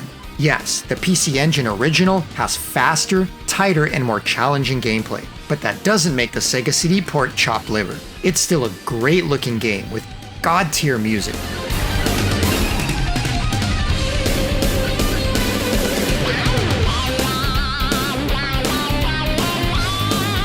I of course gave the original version an S-tier ranking, and I'm giving the Sega port an A. For that god-tier soundtrack and excellent graphics, paired with a flawed B-tier shooting experience. If you can, try playing the Turbo original. Use the Sega CD music hack if you prefer the remix tunes. But if you can't, this Sega CD port is still no slouch.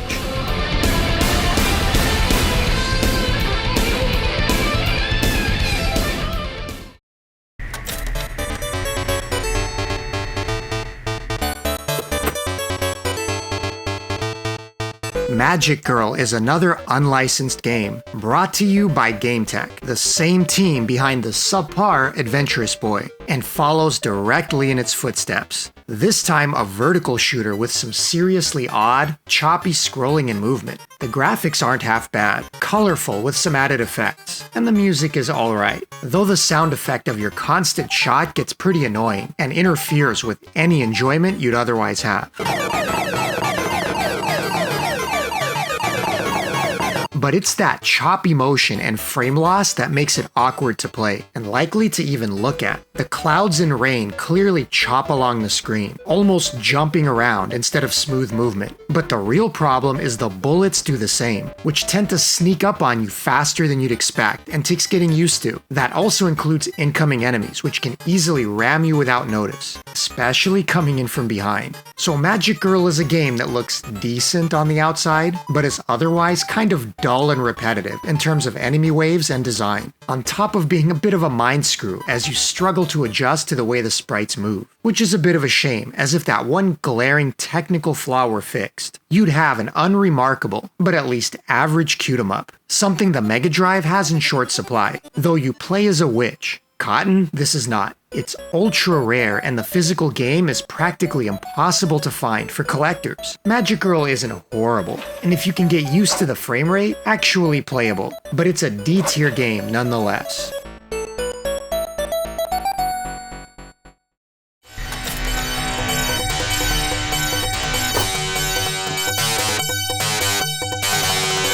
If you think unlicensed games are the worst of the Mega Drive library, think again, as Master of Weapon is official, released by Taito no less, and to me, it's an absolute stinker. Right off the bat is the lethargically slow speed of your ship, something I usually despise in shooters. But to make matters worse, getting to a decent speed is a chore. The item drops are random, so you could easily be waiting an entire stage or more to even grab enough of them. God forbid you die and lose them all, hoping to get lucky and pick up a few again based on the random drops. The game throws a ton of power-ups and items in your direction. It is called Master of Weapon after all, but unfortunately many aren't very good, so you'll be forced to avoid them with your slow-ass ship as they circle their way down the screen. And I wish that were the only annoying thing about the game, as you can add both the grating music and sound effects to that list.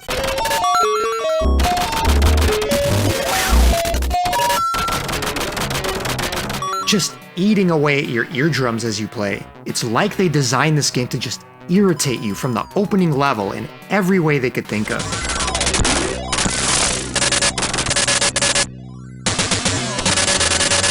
At least the graphics don't do anything irritating, aside from being pretty bland and pedestrian. But given it's based on an older arcade game, I can't fault it for that. Some of the stages and bosses are actually pretty cool from a design standpoint, and the game has its technical merits. Playing like an enhanced Xevious with your ground weapon for bombs. You can even use your rear booster to damage enemies once you've grabbed enough speed-ups. It's a game that one can actually dig into and has quite a bit of gameplay depth, if you can get past how incredibly annoying it is to actually play.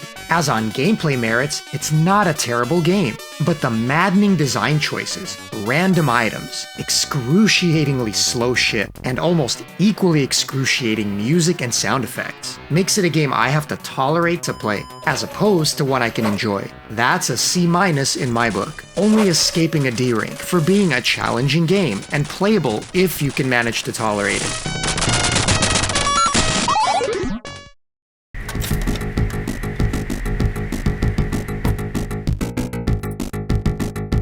Mega SWIV, or how I'll call it, Mega Swiv, is a successor to the awesome Silkworm, where you can play as either a chopper or a jeep, or bring a friend and tackle it together, which is really where the game came into its own. Released on the Super Nintendo a couple years prior, that version wasn't all that impressive either, as aside from keeping the chopper jeep theme and letting you play together, it's not nearly as interesting as the original, nor as strategic as how you'd play it with a friend. It plays alright, if you're okay with large sprites and big hitboxes, which to be honest don't always feel all that accurate in terms of hit detection. But really, it's just not all that interesting. The graphics are basic and bland, especially for a game in 1994, and while the music can be pretty good in places, with a nice bassy thumping opening theme.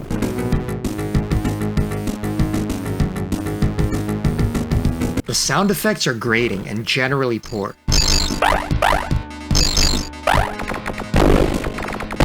The chopper is immune to ground enemies while the jeep is immune to the aerial and can fire in 8 directions, but has to navigate around all the ground obstacles, so you can get a different gameplay experience with each. Any game is usually better with a friend, so maybe it comes into its own then. It's okay, but just not anything memorable, and gets a bit boring and repetitive to be honest. Mega Swiv is just above average, a C+ for me, but potentially better when played with a friend.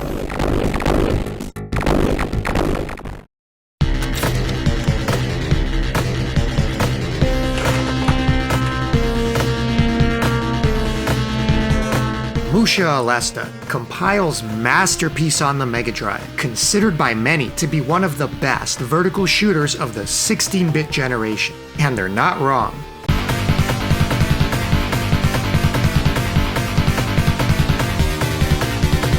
MUSHA is peak Compile, when they were at their best and had their top staff that would later leave and form Rising, taking advantage of the hardware like few other developers could. MUSHA is a graphical and oral tour de force that was only ever equaled on the system by Thunder Force 4 a full 2 years later, and I'd argue that on technical merits and performance alone, it's the more accomplished game because of the blistering speed it runs. Despite the killer graphics, all the effects, and tons of parallax, you'll rarely notice any slowdown. Compile's claim to fame. From the metal soundtrack and opening stage, it never lets up in how fast, creative, and fun it is to play. There's a reason MUSHA blew our minds way back in 1990, as we'd never seen anything like it. It became the benchmark against what other shooters would be judged.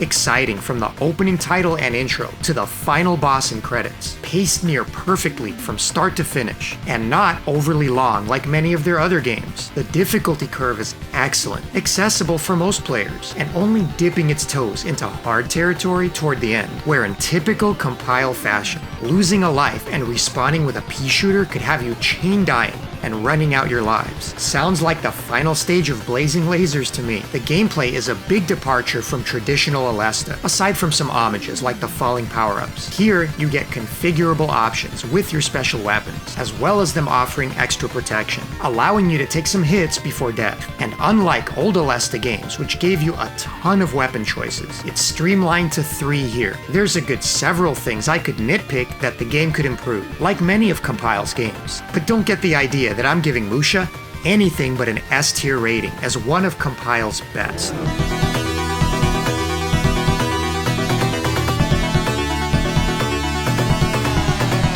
MUSHA is top-tier Mega Drive, not overrated, and yes, an S-tier game.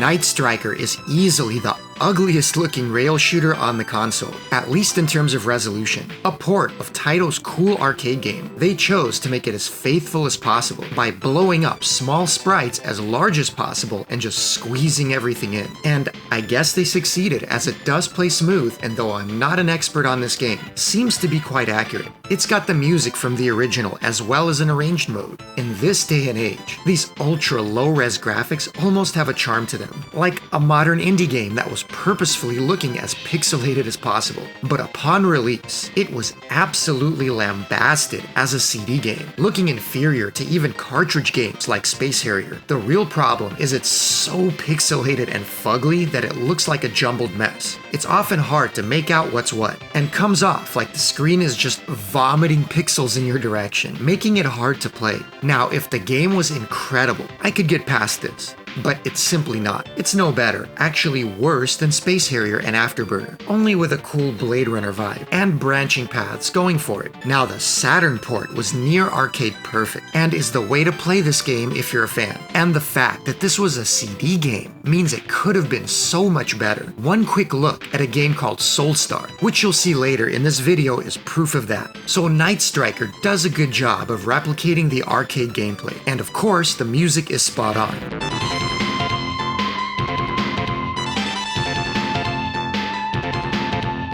But the laziness of the graphics doesn't get a pass. So if you find this looks charming, there's some fun to be had, but not for me. And Night Striker barely gets a passing grade.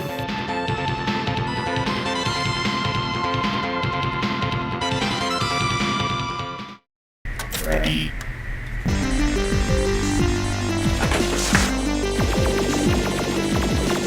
Mega Blast was one of the greatest surprises I'd had of the last couple years, coming out of nowhere by an indie dev and turning out to be, just like its name implies, an absolute blast. And it's not even a complete game, but just a short caravan score attack mode. From the moment I played it, I knew it was something special, and both myself and a group of friends just couldn't stop playing it. We had a competition for high score over the course of a week, and we had so much fun I made a video about it. Then we had another competition on my Discord that people absolutely love, because it gets everything right about what makes a frantic, fast-paced, and technical 3-minute score attack so much fun. A straight-up homage to the PC Engine-style caravan modes of the Soldier games. It requires pinpoint precision through the enemy waves, not missing a single score bonus, not losing a single life, and then smoking the final boss so you can rack up extra points for time left on the clock. You play it over and over, perfecting your route late into the night,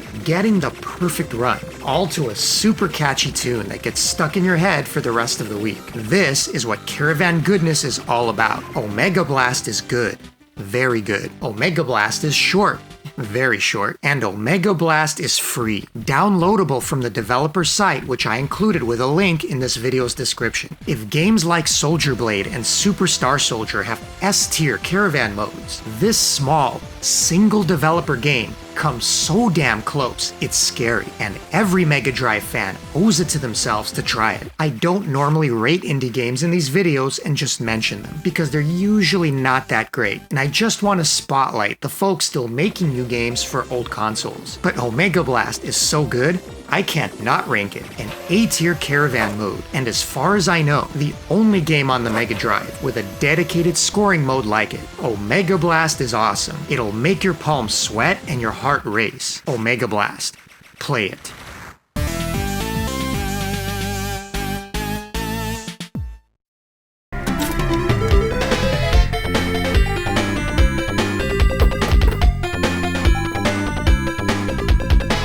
Panorama Cotton is without a doubt the most technically impressive 3D rail shooter of the generation, making the ports of Afterburner and Space Harrier look like yesterday's tech, with the exclusion of the far more powerful 32X of course. No other ports come close.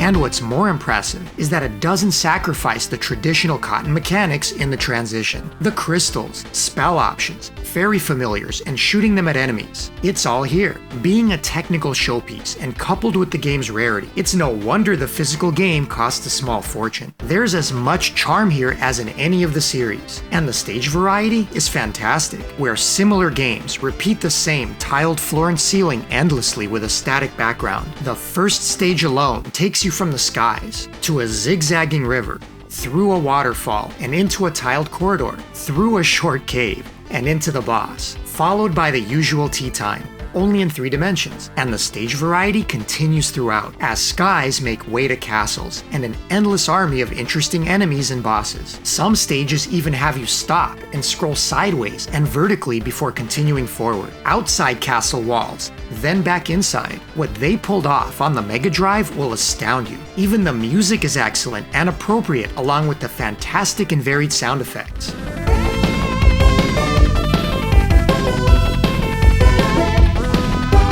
You can even play as Silk instead, with a straight up butt shot staring you in the face the entire journey. There's even alternate paths on some stages to find and explore. With all that being said, and technical merits aside, is it a good game? And the answer is again, absolutely yes, assuming you like playing this style of game. I find 3D rail shooters like this a fun distraction, but they'll never replace the gameplay of a traditional shooter for me. So if I had to rate this game on a personal level, I'd give it an A for just being so damn impressive and charming, and somehow managing to wrap Cotton into a faithful 3D shooter. But this isn't just about my preference, but trying to rank it fairly within its given genre. And when it comes to rail shooters on home console, Panorama is an S-tier piece of work. Giving it anything less than that would be uncivilized.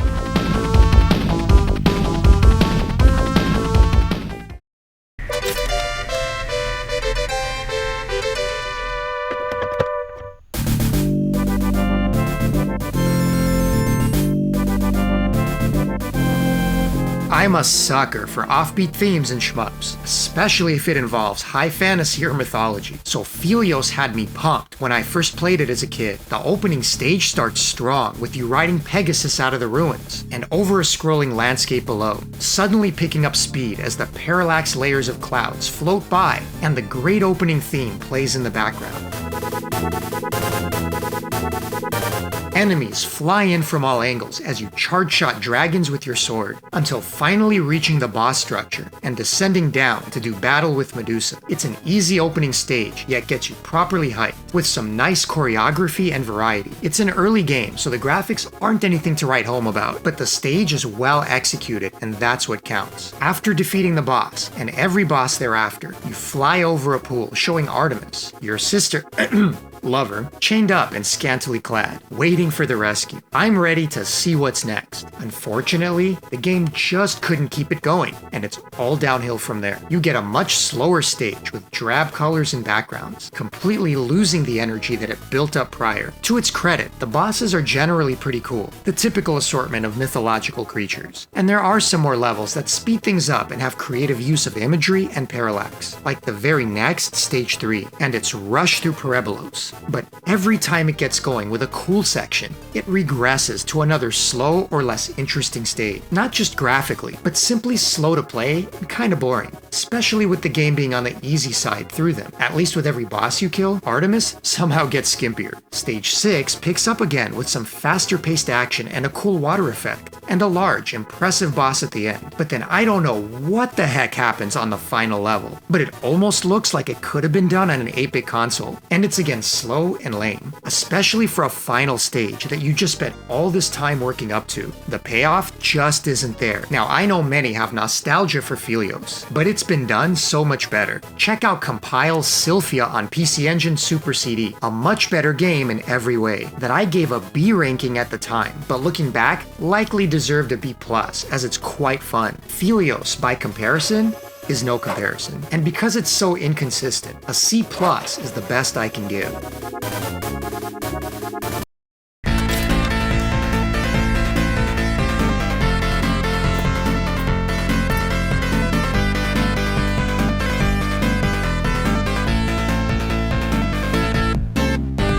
The original Raiden, one of the most popular, both loved and hated classic shooters of all time. It's so badass, you just can't stop playing it. Yet it's so damn hard, you want to crush it under your boot. Only you're the one that ends up crushed in the end. Ported to nearly every console and computer imaginable, it's always a heated debate among fans which version is the best. The PC Engine alone got not one, but 2 ports of the game, and on Mega Drive, it's been renamed to Raiden Trad. As far as appearances go, despite being a later port, the graphics are somehow inferior to the PC Engine versions. Super basic, bland, and lacking animation. You even have a static river on the opening stage without any movement. And it mostly remains this way throughout, with it looking okay, but muted and lacking. The absolute opposite is true for the sound effects, which the Mega Drive completely nails and blows away the hue card.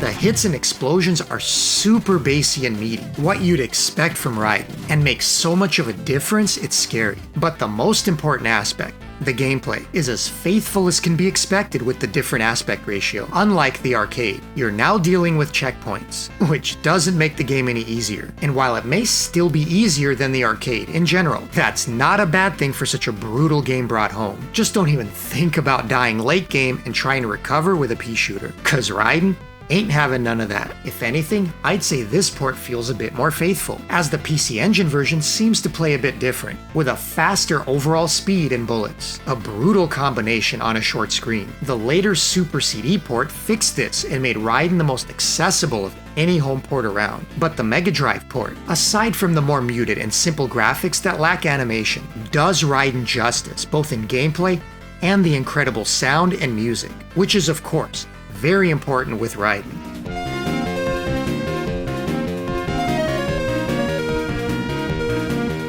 It even has the special hard stage at the end for those that can manage to reach it. I rank it squarely in the A tier, only held back from greatness with its lackluster visuals, as it's otherwise a great port of a classic game.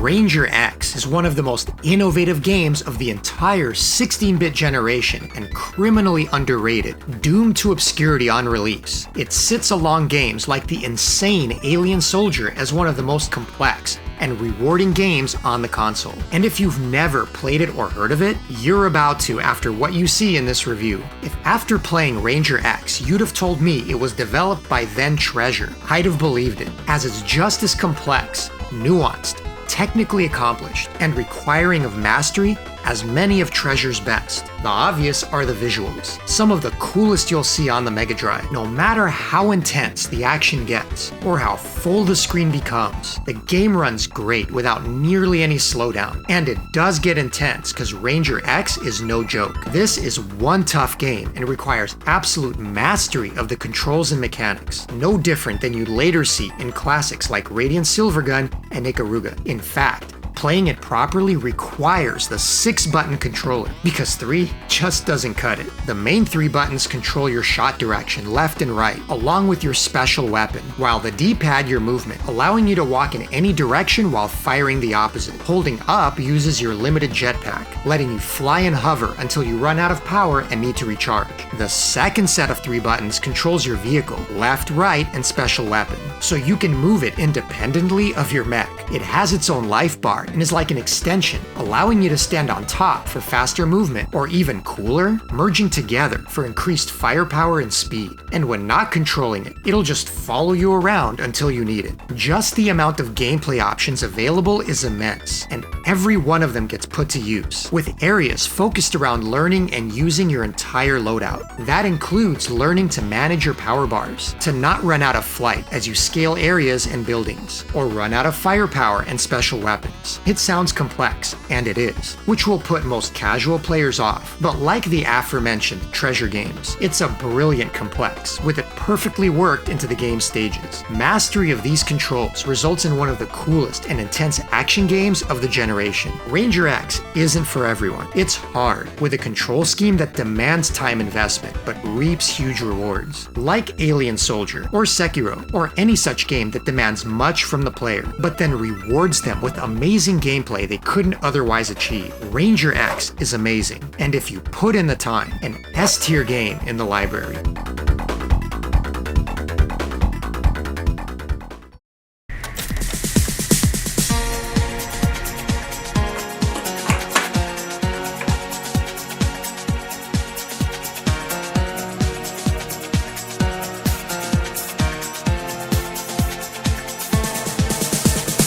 How do you live up to MUSHA, considered by some the greatest shooter on the console and one of Compile's best games? You don't, but you do your damnedest. Put it on CD, and hope that it's worthy of the original. Actually, a prequel to MUSHA, taking place in feudal Japan. It doesn't so much share a story as it does the motif. The visuals still mix ancient Japan with mecha, and it remains a great combination. When Denon is at its best, it's still as cool as the original, with some really well-designed stages and attention to detail. Unfortunately, by the time of its development, the Compile team had changed, and much of the original talent had left to form Rising. So the results are more of a mixed bag. You have moments of brilliance, many in fact, where you're in awe of how cool this game looks, mixed with a handful of static and flat backdrops and not much detail, wondering how it belongs in the same game. When contrasted with the moments that exceed expectations, the dull points stand out that much more. Denon is much longer than MUSHA, but not all the content adds to the experience, and it loses the kinetic energy that made the original such a wild ride. The music is excellent with some great compositions, but is also more laid back to suit the game's overall slower pace.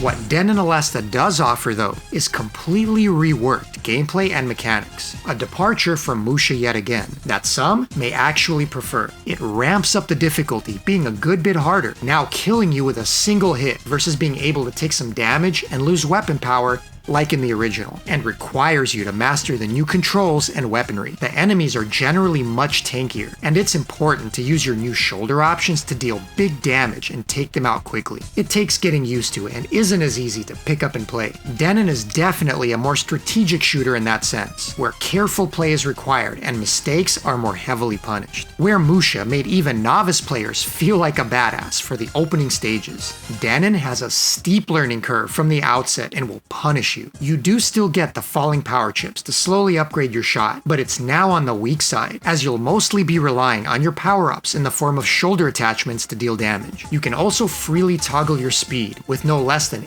8 freaking levels. Come on guys, was that really necessary? Like many Compile games, Denon has rank. At the same time, the difficulty can be inconsistent, so Denon can be really good, and it can also be just okay, as you work your way through the long game. So there's a lot to like, and clearly a labor of love, with just a ton of content, taken on its own merits, without comparison to the original. Denon is still excellent. It's not an S-tier game, but it is A-tier overall, even if not all the time. It's the very definition of a mixed bag, where less could have been more. It doesn't approach the brilliance of MUSHA, nor the graphical superiority of Spriggan on PC Engine, but it is a Compile game, and still better than the majority of shooters out there. One I highly recommend you try, as who knows, you may fall into the other camp and love it as much as the original, and you wouldn't be alone.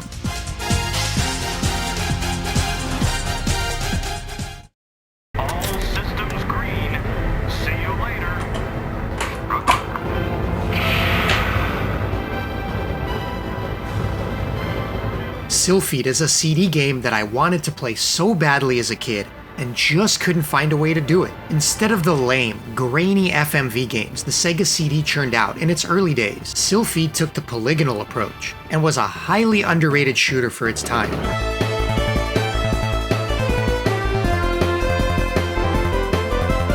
Or at least it looked polygonal at first glance. As it turns out, it was all streamed video, yet it pulled it off so well that it had all of us fooled into thinking we were looking at honest-to-goodness polygons. From the opening intro and launch sequence, it's cinematic in the best possible way, with all the pomp and circumstance we love in a space shooter. After a cool but somewhat tame opening level, you're treated to an extended and fully voiced story sequence, before letting you select your weapons and dropping you into the next level full of asteroids. But it's not until the third level that Silpheed starts to show off what it can do, with large cruisers floating through space as you swoop around them from various angles. This may all look primitive by today's standards, but to see this on a 16-bit console at the time was nothing short of mind-blowing. Lest you think they're merely window dressing, it's only a matter of time before you're zooming into them for trench runs, taking out ground targets, and winding your way through mazes of impressive polygonal structures. It satisfied the craving for truly feeling like you're flying through massive space battles and part of the action, even if it was on rails. It's also a long game with a dozen stages, yet manages to maintain creativity throughout. Don't confuse Silpheed with a 3D rail shooter, as though it may look like one. It's a vertical shooter at heart, and a decent one at that. The enemy waves start to come fast from various angles and may start to remind you of gyres, with lots of variety in their patterns and formations. If you're expecting a watered-down shooter with lots of window dressing, Silpheed may surprise you. Its one weakness is an actual enemy variety, as the incoming ships all tend to look alike,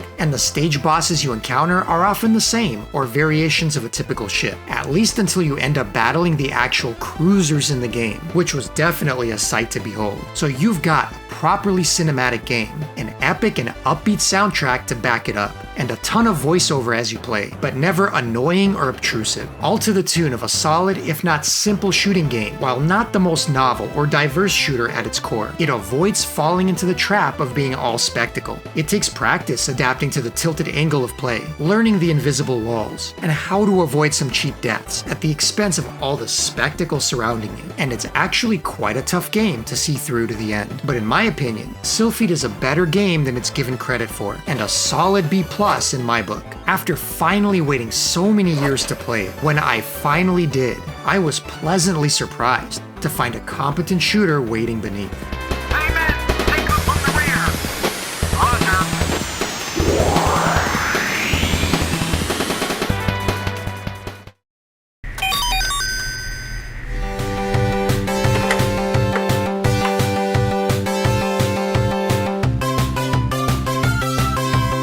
How often do you get a home port of an already excellent arcade game that's so good that it exceeds expectations and is even better than the original? I can count them on one hand, and Slapfight Mega Drive is one of them. Toaplan's second ever release after Tiger Heli. It's still one of my all-time favorites. The rare case of a port being handed over to an outside company, but then shown so much love by that developer that it couldn't have been done better. Not only does Slapfight MD contain a faithful port of the arcade, but it goes above and beyond by adding a special mode, taking what made the original great and creating all new levels and music that stand on their own as a top-tier shooter. The music especially is on a god-tier level, composed by Yuzo Koshiro, and dare I say, it's some of his best work.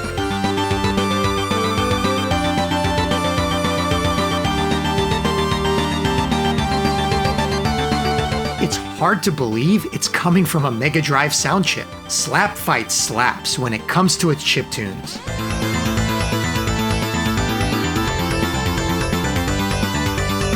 Slapfight is also brilliant in its gameplay, with a combination of mechanics that few have managed to copy or improve upon since. It uses a Gradius-like power-up system where you pick up stars and select your loadout dynamically. However, Unlike Gradius, Slap Fight forces you to constantly change loadouts, because segments of each level are best tackled with different weapons. Not only that, but the game is filled with hidden secrets, and only specific weapons can uncover them. It's crafty in design, to where the proper weapon to uncover the secrets is also the ideal weapon to tackle that area's enemies. As you upgrade your ship, it gets larger and larger, making it harder to dodge, but also much easier to keep the screen clear of enemies. So the whole idea of Slap Fight is finding and learning the best loadouts for each area, maintaining your firepower superiority, and finding all the bonuses. I did a very in-depth review of Slap Fight in my Every Toll Plan Shooter reviewed video, more than I can cover here. But suffice to say, it's a favorite and I gave it an A. The Mega Drive port takes it to the next level by making a great game even better, despite losing the vertical screen, infusing it with upgraded special levels as nuanced as the original, and then adding in multiple soundtrack variations, including those god-tier compositions by Yuzo Koshiro.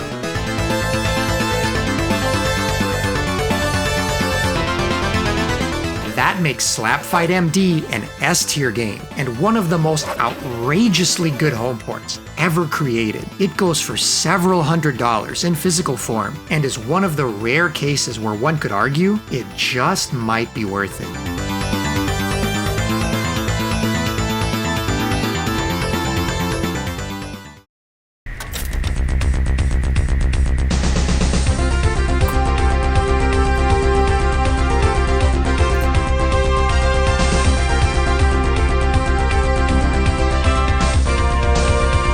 Silpheed was developed for the Sega CD by Wolf Team, the same dev behind the awesome Granada, and while not nearly as unique or insane as that game, it's a solid shooter that flew under the radar. The production value is top-notch, with a cool story intro and an extended action cutscene before hitting the title screen. The opening stage has a fantastic soundtrack which pretty much continues throughout the entire game, one of the game's highlights. Primary gameplay mechanic is how weapons are used. The three options, Vulcan, Laser, and Missiles, able to attach to the upper, lower, or body of your ship. Touching them to a specific part of your ship will place them accordingly. So you can have any three, or the same for all three, in any combination. And you can adjust the trajectory of your cannons by not firing, moving forward or back as they open or close, firing again to lock them in place. A mechanic that was later used in Grindstormer to great effect. You can also select your ship speed, but oddly only from the start menu, instead of giving you a button to cycle mid-game. The biggest surprise with Silpheed is that it never goes beyond just being a cool shooter to separate itself from the pack. Given Wolf Team's reputation, it's a solid challenge, well put together and executed, but not any more memorable than many other above-average shooters of the era. Part of the game's problem is, aside from the music and the cutscenes, it didn't particularly take advantage of the hardware. In fact, a near-identical cartridge version was released later in the US, called Soul Deeks, which sports some excellent chiptune versions of said music, by the way.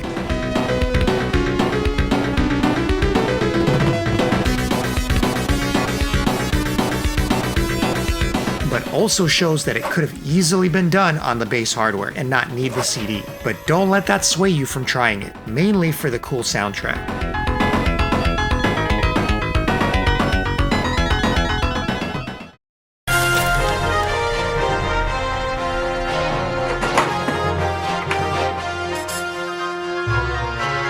Soulstar, possibly the most technically impressive game on the console, and yet few have ever heard of it. No, this isn't a 32X game you're looking at, but on CD.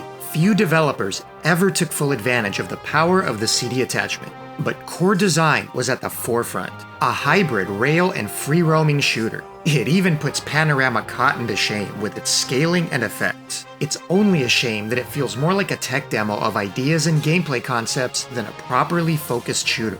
As when it's on, the game is a blast. The traditional rail segments are by far the best part. Not just visually impressive, but play and control well. Had the entire game consisted of just these levels, it'd stand as easily the best of its kind on the console. As to back up these great segments, you have a phenomenal CD soundtrack that gives Soulstar an epic feel.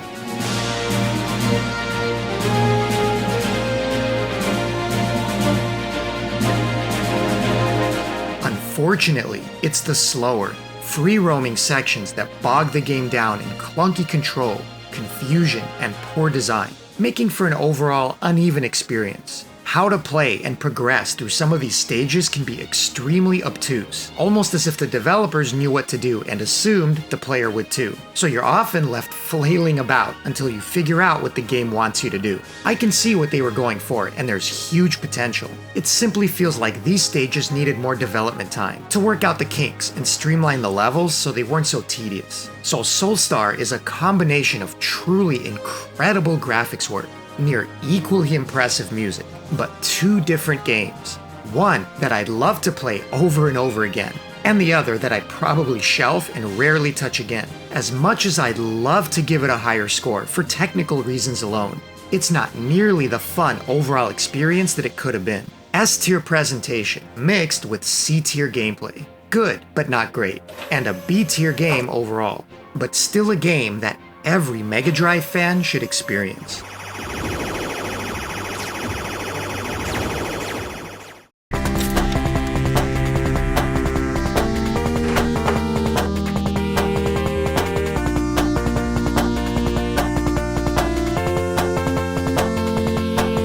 Space Harrier 2 was a very early release, so while not as good as the original, it does a decent job as a pseudo-sequel. It's certainly way better than the quite terrible Super Thunderblade, which you'll see later in the video. Not a disaster by any stretch. Yet we're clearly looking at a time where developers were just learning the new hardware, so there's plenty of jank to trip you up, like incoming shots that don't approach evenly, suddenly catching you off guard without a way to gauge their speed. But compared to Thunderblade, it's a solid effort and quite playable. Easier to complete than the original or the PC Engine version, by far. It also adds some cool bosses along the way, spicing up the end of each stage. I do wish they'd kept some kind of cool remix of the original Space Harrier theme. That classic tune is always missed. But overall, Space Harrier 2 is a solid early effort, but taken on its own and compared to later ports like Burning Force, or even the super smooth and fast-playing PC Engine port, it's basically average, which was fine for such an early release.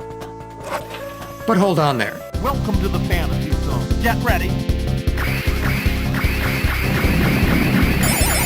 As the original Space Harrier did eventually get a port to the Mega Drive on the powerful 32X, and just like the Afterburner port, it's astonishing for a 16-bit console and a testament to the potential of the hardware. While it may not be arcade perfect in terms of resolution and running at only half the frame rate, maybe dropping some frames when it gets busy, it still looks incredible and is a blast to play. I'm by no means a Space Harrier or rail shooter expert, so there could be other differences as well, but to me, the game still looks, sounds, and plays great. And really, what else needs to be said about Space Harrier at this point? One of the easiest pick-up-and-play arcade games in existence. And this 32X port does it proud and easily belongs in the A tier, along with Afterburner Complete, as a near-perfect arcade conversion.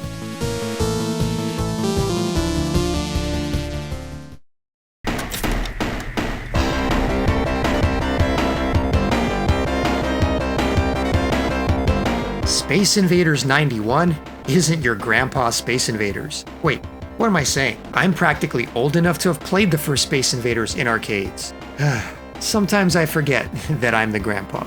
To tell you the truth, I'm actually a bit too young to truly appreciate the original, coming in at a time where it's a bit too slow, basic, and old school for my taste. I need something with a bit more flair to keep my ADHD at bay, so it's a good thing that Invaders 91 ups the ante. I'd never played this release before, and the first thing that jumped out was the excellent music. If I'm gonna have to scroll back and forth on a 2D plane, at least let me do it to some great tunes. And Invaders 91 delivers.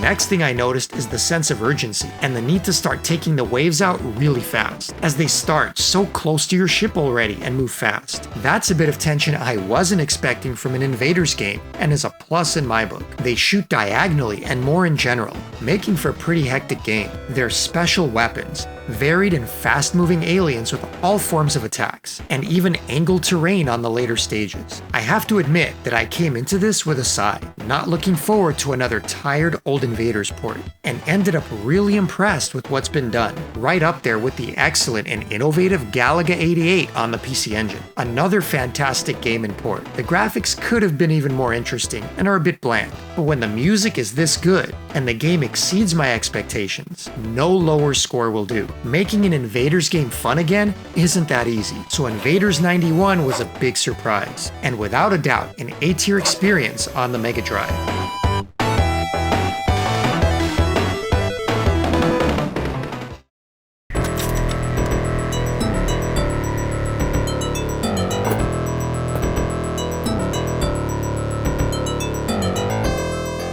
Space Turtle Battleship? The heck is that?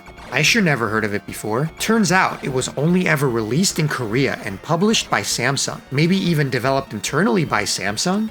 And what an interesting game it is. Certainly better than all the weird unlicensed games I'd played so far. You're in fact flying a giant battleship, apparently a real thing from Korean history, used to defend their waters from Japan during invasions. And it did in fact have the look of a turtle, with a dragon's head that they'd place at the bow, large enough for a cannon to fit inside. Now that's what I'm talking about. Turns out the physical for this game is crazy rare and near impossible to find, so luckily a ROM exists. With the size of your ship, I expected the controls to be cumbersome and bullets hard to dodge, so I was happy to find out that that's not the case. Once powered up, you're actually quite fast and maneuverable, and the bullet spreads give you sufficient room to maneuver. It's a surprisingly hectic shooter given the theme, and while the graphics are initially pedestrian, it picks up as you progress with some decent effects, parallax, and unusual stages to reach. They're kind of all over the place with no real rhyme or reason that I could figure out, but what's there is at least interesting. I especially like this stage with the fireballs and flaming pillars jutting out from the sides, with even the music being pretty catchy.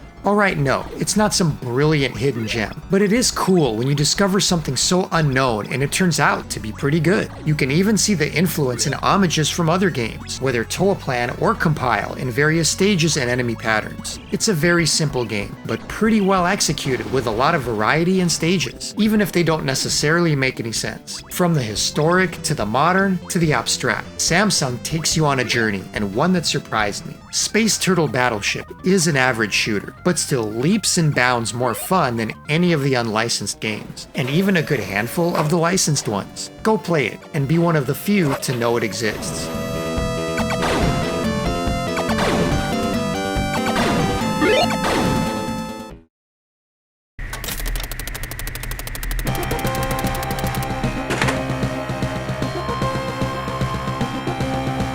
Steel Empire is a game I featured in my Best Shmups for Beginners video, and for good reason, because a good choice will always hook novice players first with their presentation, and make you want to keep coming back. And the visuals and sound in Steel Empire are pretty kick-ass. The steampunk theme is used to full advantage, with airships galore, and the stages are constantly creative, with plenty of verticality, transparency effects, and parallax. It may not be in the upper echelon of shooters in terms of graphical prowess, but there weren't many steampunk-themed shooters at the time, so it really stood out. You can choose your ship at every stage, between the smaller hitbox and more nimble plane, or the beefier airship to absorb more damage with a larger hitbox. Both are plenty fast, with some speed-ups, so it's more a matter of loadout and hitbox than actual movement speed, as some levels are easier with the upward-firing bombs of the larger dirigible. Both have a forward and rear shot, along with unique bombs. Each have their uses, and do better on some stages versus others, making it worth experimenting.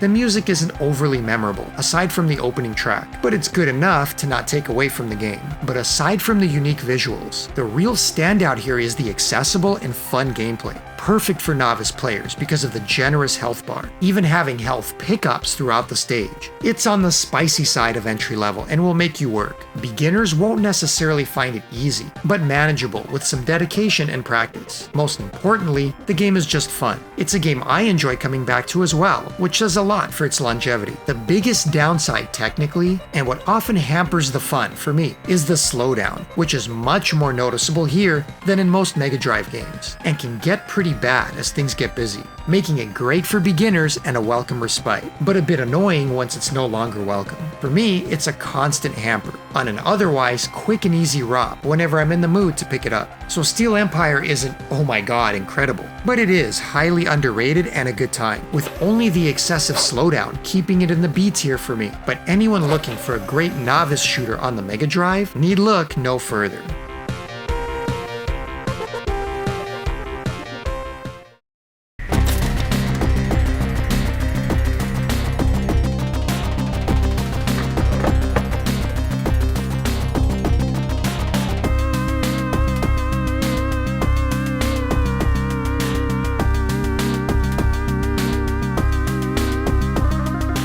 Subterranea is a fantastic game that's completely misunderstood and unfairly maligned. Panned for its difficulty, complex controls and physics, it's actually one of the coolest shooters on the system. I use the term shooter loosely, as the core mechanics and complexity aren't related to shooting anything, but in the gravity physics of your ship and managing fuel to complete the stage. But I'll tell you right now, Subterranea is one of the most unique and fun to play games on the system, with some killer music and art style that'll remind you of an Amiga game. It's all about learning the physics here, using your thruster in perfect bursts to avoid hitting obstacles and walls, navigating the levels, rescuing miners and meeting objectives, all while conserving your fuel and not running out. Every mission is unique, with its own objectives and often special weapons needed to proceed. No doubt, getting used to the mechanics is the biggest hurdle, and why many casual players will just suck at it and give up, as it can be initially frustrating and does take practice and patience. But it's not a matter of clumsy controls or physics, but actually pretty brilliant ones, that once mastered make the game incredibly fun. Your fuel is finite, and the more and faster you thrust, the more you use up, forcing you to play efficiently and find the best routes. There aren't a ton of bosses, and they're mostly there for the cool factor, so the real trip is the variety in levels. The game gets even more creative as you progress, with more challenging obstacles, altered physics from being underwater, or environments with stronger gravity, and increasingly varied tasks, like using mirrors to redirect laser fire to clear obstacles. Not only is the music along the way great, with a 9-inch nails-like vibe, but the sound effects are also good, with nice meaty effects that complement the game's atmosphere.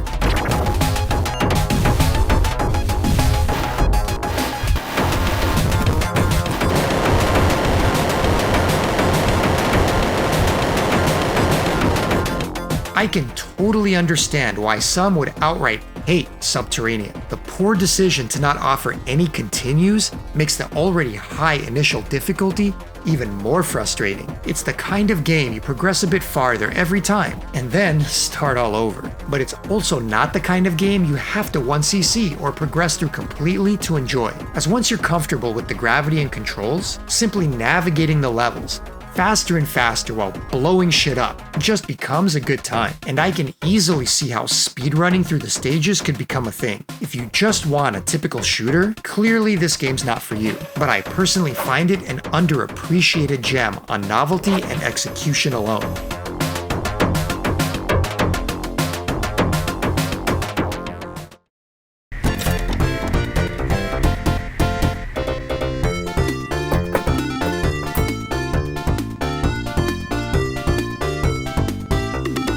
The moment you see Sunsoft flash up on a title screen, you already know you're in for a treat, with Super Fantasy Zone being the best fantasy zone you'll ever play. It takes everything that made the original a cute and fun game, improves the graphics, adds catchy music typical of Sunsoft, and enhances the gameplay. It's in every way a super version of Fantasy Zone, and not just an upgrade, but a completely new game with a ton of homage to the original. I never did think that Fantasy Zone needed a detailed backstory, let alone such a dark and sordid one for a cute game, where you come upon your father's smoking corpse and set out on a revenge mission to avenge his death.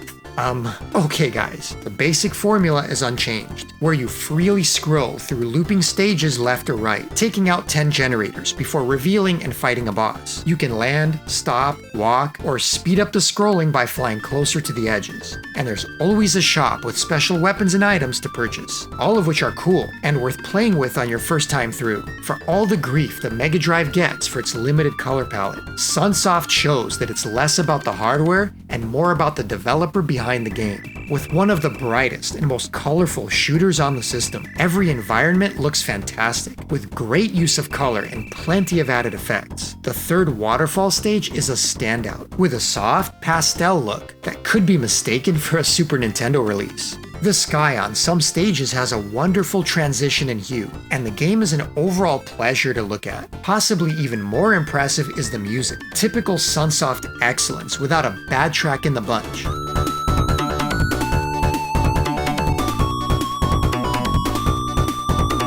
With the boss music being an awesome standout.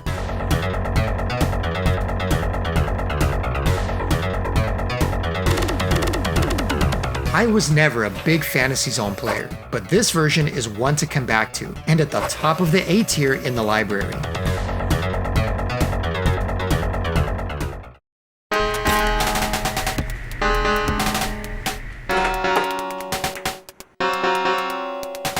Super Thunderblade is notorious for being the worst of the Genesis launch games and a substandard port. Regardless of graphics, a 3D rail shooter needs to be fun. A slow-moving chopper and poor frame rate is not fun. It's cumbersome and frustrating, and this port takes most of the fun out of Thunderblade. It also takes out a lot of the content, completely removing the top-down opening of each stage. When you do get some top-down segments to fight bosses, you're mostly pegged to the bottom of the screen without much range of motion.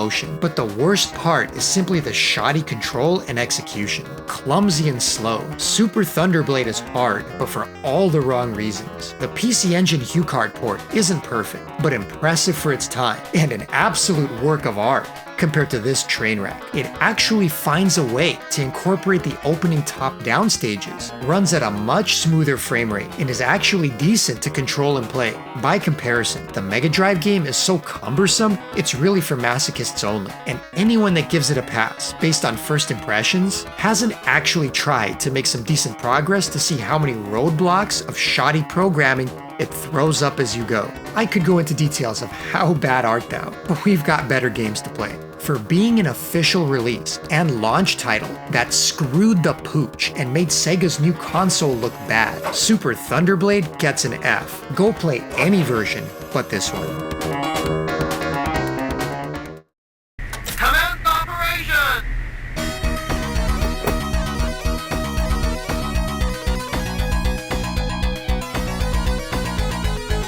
Task Force Harrier X is another shooter on the system I'd never played before this review, and I can't say I was missing out on all that much. I admit, based on appearances, I thought it'd be worse, as there's no way around the game's ugly monotone visuals, possibly one of the least visually appealing games on the system. Its first few levels are nothing but static gray backdrops and lack any variety. Combined with their generally easy nature, it makes for a boring start to an otherwise half-decent shooter. When you finally see some blue water to contrast to that endless gray dreck, it's like a breath of fresh air, and it slowly improves as you progress, actually flying over carriers and more diverse environments. So why it started out so bland, I can't explain. The music fares a little better, though it tends to repeat across multiple levels and become samey, while the effects are either passable or annoying. But what really blows my mind is how after all this low-tech nonsense, it manages to pull off some of the cleanest, best voices on the console. Direct hit! Target destroyed! You heard that right. Listen to how good these samples sound. Operation completed. It could practically be on CD. It's like they saved all the storage on shit graphics and put it into the killer voice samples instead. All that being said, you have a decent shooter mechanically beneath the hood, at least once you get past the first few levels. You get some firepower that feels satisfying to use, along with a couple support jets as options, which you can arrange in various formations. Not only do they add firepower and block bullets, but affect the speed of your plane, an interesting mechanic. You also have to worry about bombing the ground targets separately, which can be pretty tanky until you upgrade your bombs. Some stages are ground focused where your main shot can also destroy them, while aerial missions are strictly focused on your main weapon. So Task Force Harrier X turned out to be better than I expected, though not anything noteworthy beyond that. An average shooter taken down a notch for its bland presentation. It's a C- for me, yet solid enough to not deserve anything below that.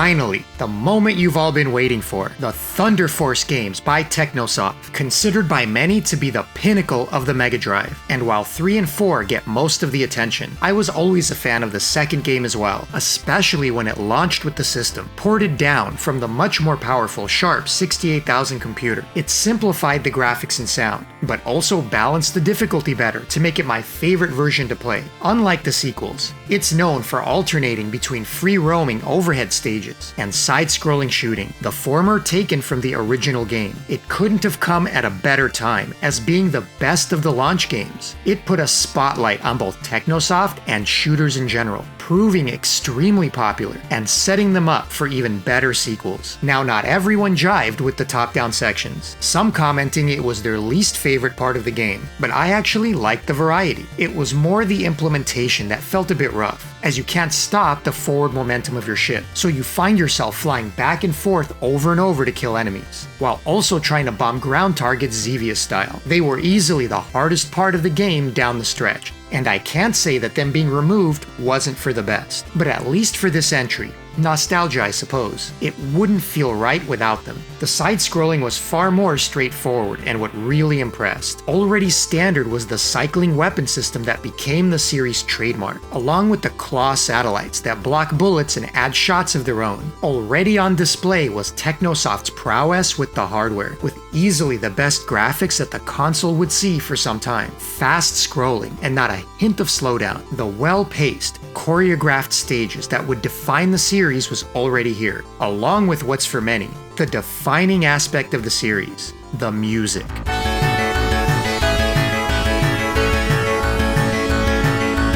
Yes, Technosoft knew no bounds when it came to their soundtracks, and every game in this series is a banger. Thunder Force 2 has its flaws, but it was also the first step into greatness for Technosoft. By eliminating checkpoints and making it an action-packed, console-friendly game, they opened the door to a much larger audience. Thunder Force 2 is an A- for its already fantastic side-scrolling sections, mixed with cool but quirky overhead areas. But it was only a taste of things to come.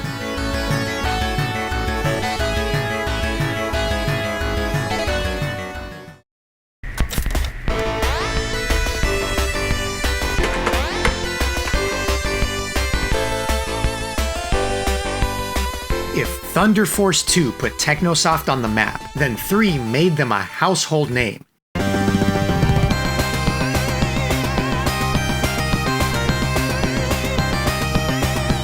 The same team behind Part 2, who'd later go on to create both Gate and Lords of Thunder, crafted their Mega Drive masterpiece, and what some even consider the best in the series. Okay, maybe not visually, as no game measures up to the insanity of Part 4, but in terms of level design and performance, as nothing in Part 3 takes a back seat to the gameplay, or puts visuals over control. No matter the effects or sprites on screen, you won't find a hint of slowdown here. Everything is in service to the action and speed of the game. And yet, Thunder Force 3 is still one of the most vibrant and beautiful games on the system. From lava and fire effects to streaming waterfalls, there's no shortage of moments that left us in awe the first time playing. Scrolling would happen forward, backward, and vertically, changing directions throughout the level. You could also now select your starting levels from a map. The music was, of course, phenomenal. Yet another step forward from the second game, with some of the most memorable tracks of the series.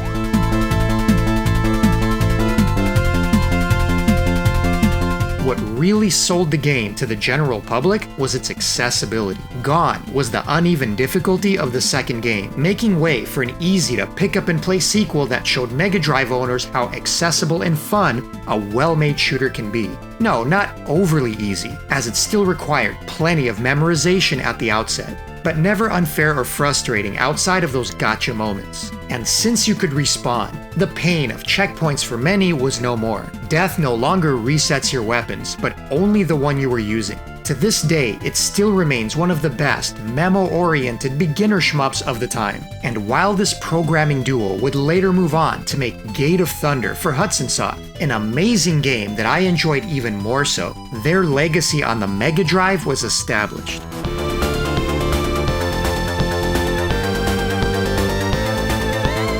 Thunder Force 3 was Technosoft's first S-tier shooter and easily one of the best on the console.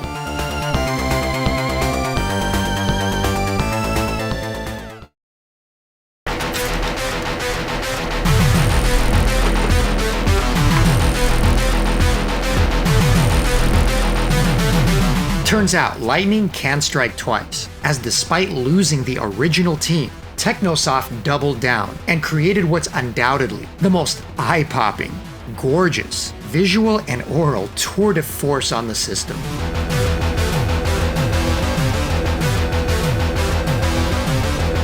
Not just the shooters, but period. There isn't a single 16-bit shooter out there that can dethrone Thunder Force 4 for sheer spectacle. If the third game had us in awe, the fourth just made us wet ourselves with pure joy. The sprite work was out of this world, with endless parallax vistas stretching multiple screen heights, and massive bosses making grand appearances, all while effects swirl in the foreground. It was a sight to behold. And despite the marketing, if there was one game that Nintendo truly couldn't, Thunder Force 4 was it.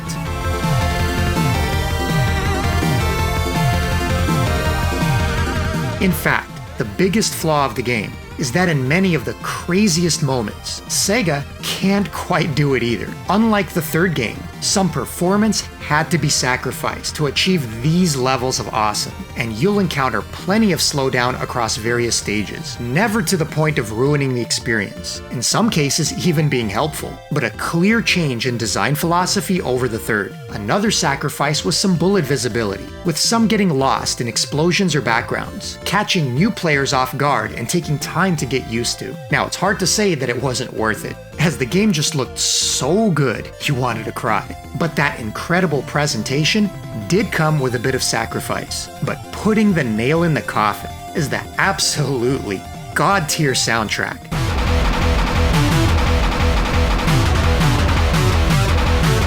The most incredible metal chiptunes ever put to cartridge, rivaling even the mighty Lords of Thunder on CD with its insanity.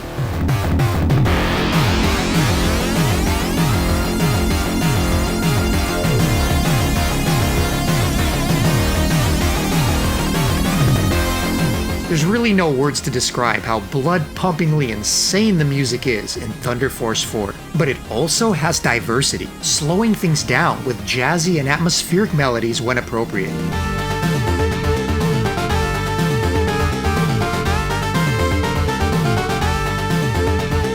The soundtrack is simply beyond reproach, and along with Elemental Master, also by Technosoft, some of the most incredible work of the generation. The difficulty is a serious step up from the third game, addressing criticism that the third was too easy. Weapons return improved and well balanced, with a need to cycle them regularly throughout. The latter half of the game introduces the Lightning Saber, a charged blade attack that's so powerful, it pushes you backwards from the inertia. And you'll need it, as this is one long game, with not only a lot of stages, but some seriously tough bosses that refuse to die, especially if you don't have the right weapon to take them down more effectively. Thunder Force 4 isn't perfect. The very best and most memorable games rarely are, but despite its few flaws, none of it is enough to make it anything but a masterpiece of the Mega Drive, and one of the most memorable gaming experiences of the time.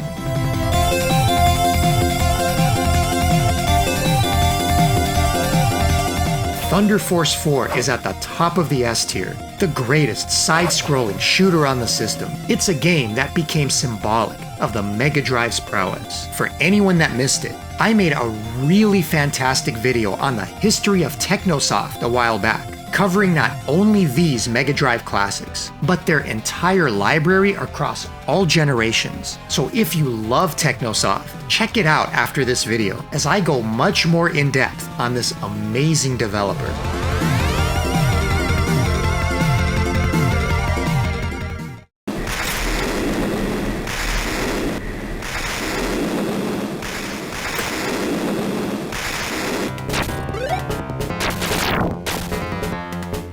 lo and behold, Thunderbolt 2 turns out to be the best of the unlicensed games, and certainly the best of the few GameTech series of games like Magic Girl and Adventurous Boy. But I have to admit, the first thing I noticed was how certain effects sound like wet farts. I mean, is it just me?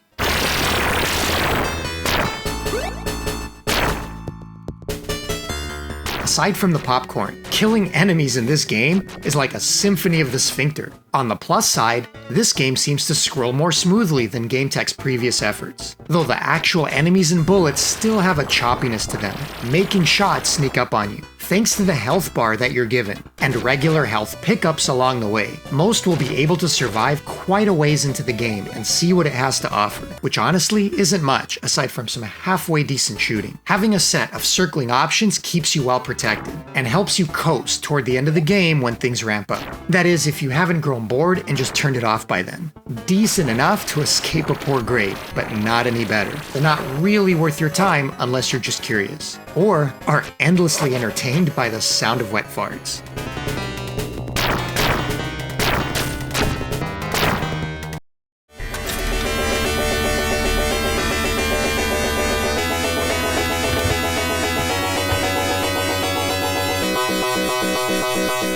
Spaceships of red, blue, and green.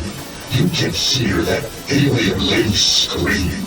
Truxton, Truxton, we want Truxton. Who doesn't remember that iconic video by Classic Game Room? His love for this Toaplan shooter is undeniable, and nor is mine. Having waxed poetic about it in so many videos, I've lost track.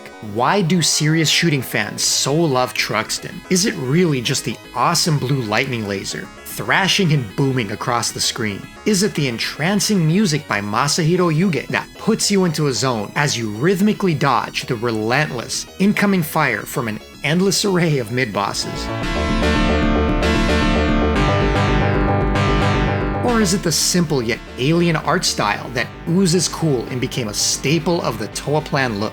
All of the above, and more. No matter which version you played, all with their pros and cons, you were playing a masterpiece, and you knew it. And the best thing I can say about the Mega Drive port is it took that masterpiece and made it accessible to a much broader audience. Because Tatsujin isn't for everyone, at least not for long. The arcade will destroy you from the opening level, requiring quite a bit of practice just to get past stage 2. It's merciless and meant for expert players. The PC Engine version, which I admit is my favorite, sticks closest to the arcade and maintains its pacing and gameplay, remaining equally brutal in the process. The Mega Drive port completely rebalances the difficulty, making the opening stages far more manageable, turning the game from an instant exercise in frustration into something that more can enjoy, and created a large following in the process. The bullets are slowed down and often less numerous, while a fully powered blue laser creates actual slowdown in the game.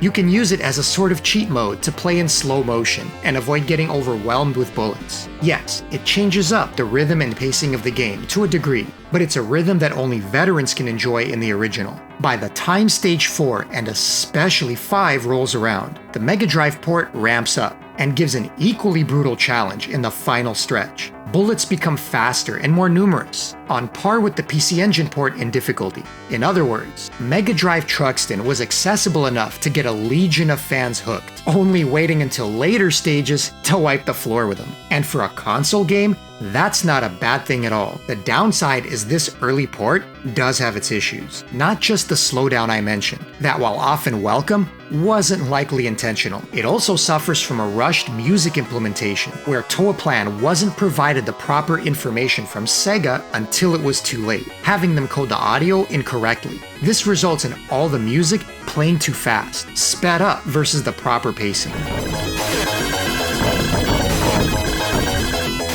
You get used to it, but it's not right. I'll take the brilliant and melodic PC Engine tunes for this one any day of the week.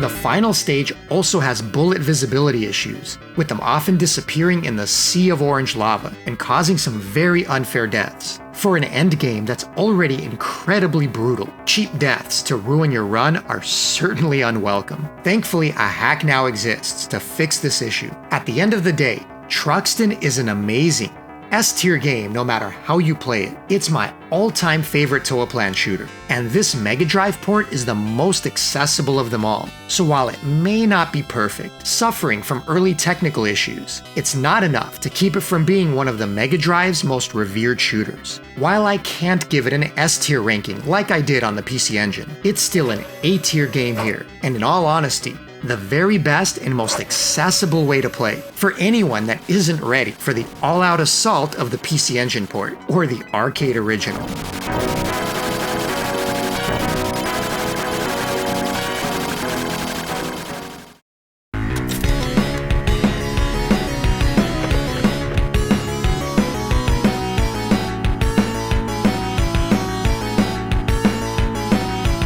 Oh man. Talk about a reversal in fortune. If Truxton was accessible to the masses, then Twin Cobra was the giant middle finger to offset that kindness. Good God, is this one of the hardest, most unforgiving home ports of an arcade classic. Now, the PC Engine port is the kinder, gentler, more accessible version, while the Mega Drive port is a beast. As if the arcade Q-Tiger wasn't brutal enough, Twin Cobra shortens the screen for home play, while what seems like leaving the bullet speed nearly intact. While it starts out fair enough, it's all a facade, as once the rank builds up and the real bullets start flying, you end up with one of the hardest, if not the hardest shooter on the Mega Drive. The final 4 or 5 stages are sheer insanity, with fast yellow choppers swooping in on you from various angles and behind, sniper bullets from any enemy left on screen too long due to an error in routing. This is a game you'll have to nearly know death if you want to see the end,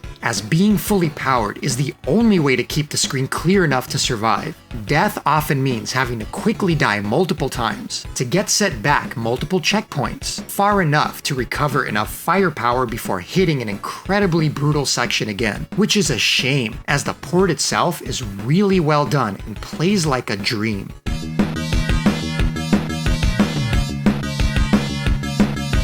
It's the most arcade accurate in terms of gameplay and enemy patterns, only amplified by the short screen and oddly even more aggressive bullet AI. The awesome music is extremely well translated and a joy, even better than the arcade in some cases.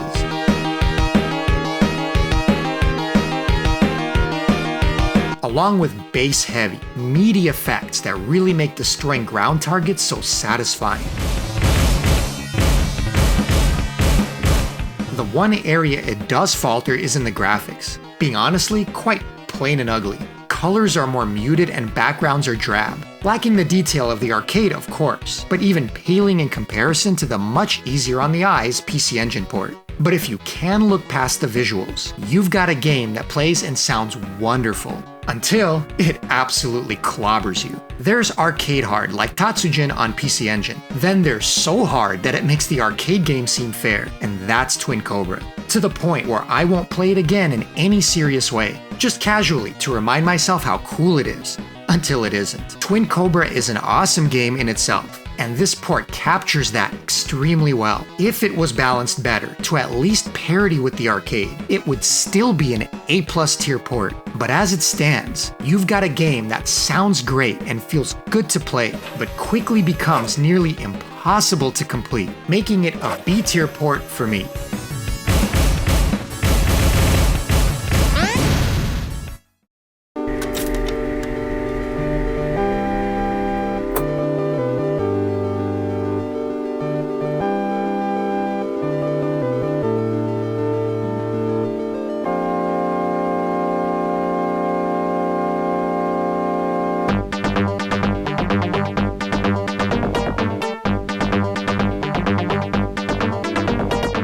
Toaplan trifecta, Truxton, Twin Cobra, and Twin Hawk. or Daisenpu in Japan. This port was done by Toaplan themselves, and thankfully, a good one. Though Daisenpu has never been everyone's cup of tea, a far slower pace, and almost chill shooter compared to Twin Cobra, or even Flying Shark. The main gimmick is your squadron of planes that are called up, letting you blanket the screen with bullets before they either get shot down or you send them kamikaze into enemies. All targets are ground-based here.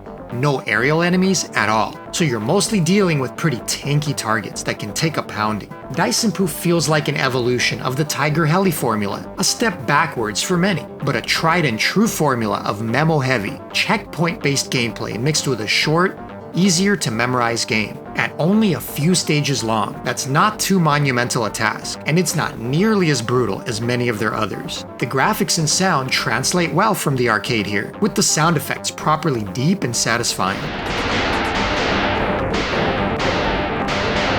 And it's not a situation where it's worth picking apart its differences versus the PC Engine, as though they do have their differences. They're both solid ports that play well and capture the spirit of the arcade, though the Mega Drive version definitely has it beat in terms of the explosions and sound effects, as well as more accurate music. So you could say it's the definitive home port. I know a few people that love the slower, relaxed pacing of Daisenpu, and it's a good shooter to chill to. It's not gonna get your blood pumping, and it was never my cup of tea, but I can still see the excellent Toaplan DNA in its design. It makes a great entry-level, old-school Toaplan shooter before jumping into their more hardcore releases, as a lot of the mechanics in bullet AI is similar. So Twin Hawk is a solid port of a very good, but unspectacular shooter. And in my opinion, a B-tier game in the lineup, perfect for a Twin Hawk and chill kind of evening.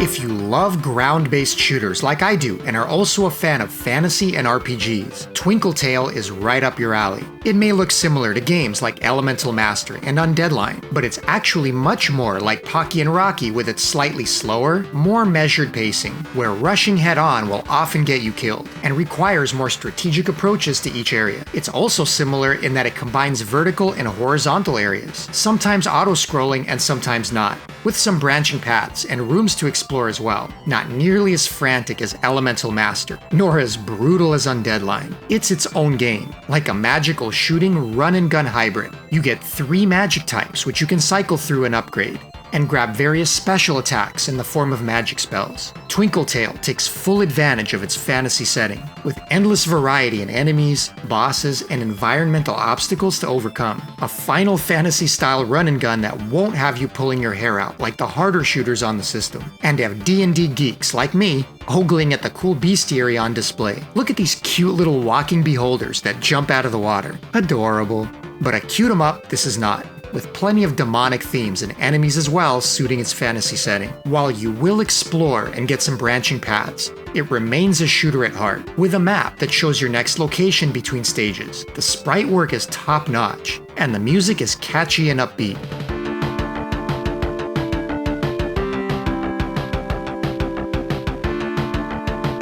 A bit of slowdown here and there when things get hectic and you're using your special magic, but pretty par for the course and never enough to ruin the experience. The only downside to Twinkle Tail is its stiff competition. While graphically superior to Elemental Master and Undeadline, I consider them superior shooters that really get my blood pumping to play more often. And it's not as masterful as the incredible Pocky and Rocky games by Natsume on the Super Nintendo, yet it's a fantastic game on its own merits, and one I highly recommend anyone try if they enjoy this style of game. Just don't go looking for the incredibly rare physical unless you're a collector and ready to get a sticker shock. There's other ways to enjoy it, along with an English translation patch that'll flesh out the detailed story scenes along the way. If you enjoy Pocky and Rocky, it's a shoo-in you'll like this one too. And given that I'm a sucker for this style of game, Twinkle Tail is easily an A-tier game in the lineup.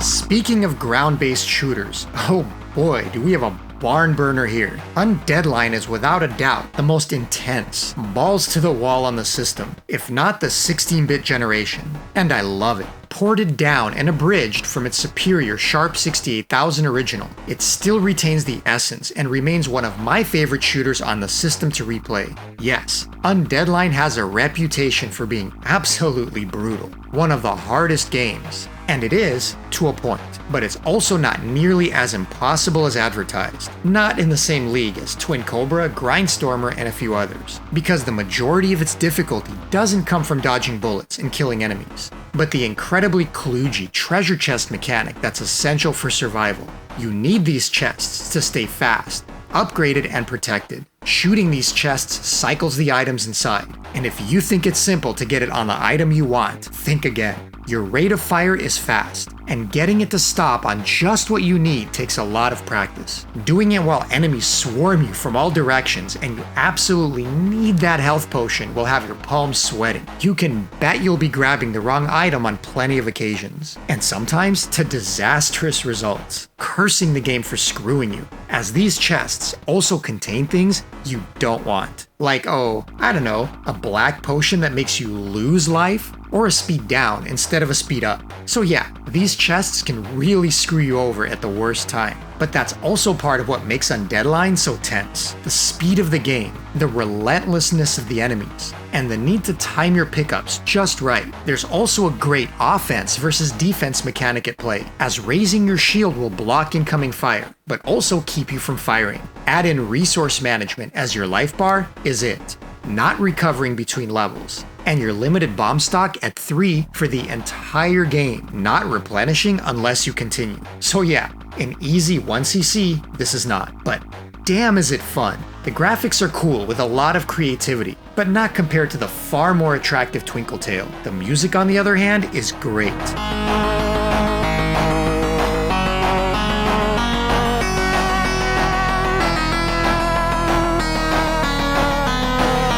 With some especially good driving tunes and boss music that help make the game. But it's no Elemental Master. I mean, nothing is really. But Undeadline will absolutely kick your ass, and the chests will frustrate the hell out of you. So here's a quick few tips from my top 5 most brutal shooters on the Mega Drive. First, like I mentioned, the spread daggers are your friend. Get them and keep them. 2, when you level up at the end of each level, put all your points into either strength and agility, spread it out. That's all that will matter if you plan to hold on to the spread weapon. Don't waste it on any of the other categories. 3, learn the boss patterns. They initially seem ridiculous, but once you figure out each one, they're actually quite simple. Check out this final boss here. It seems nigh impossible to dodge the speed of this incoming fire, right? And it is. But once I figured out the pattern, I pretty much finished it off without taking a single hit by just repeating this dodge pattern over and over.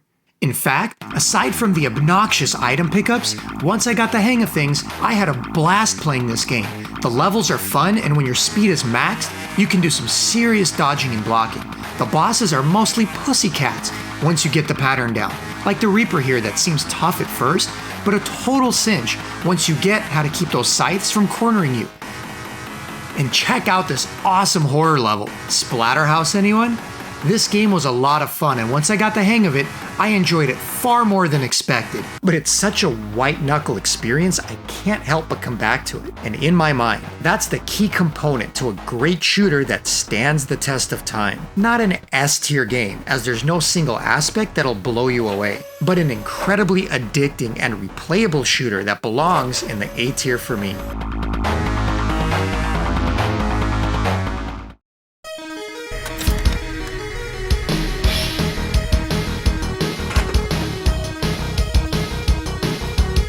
Vapor Trail reminds me of the Aero Fighter series, only not nearly as whimsical or interesting. And the first thing you'll notice after choosing your jet is that the music is pretty kick-ass.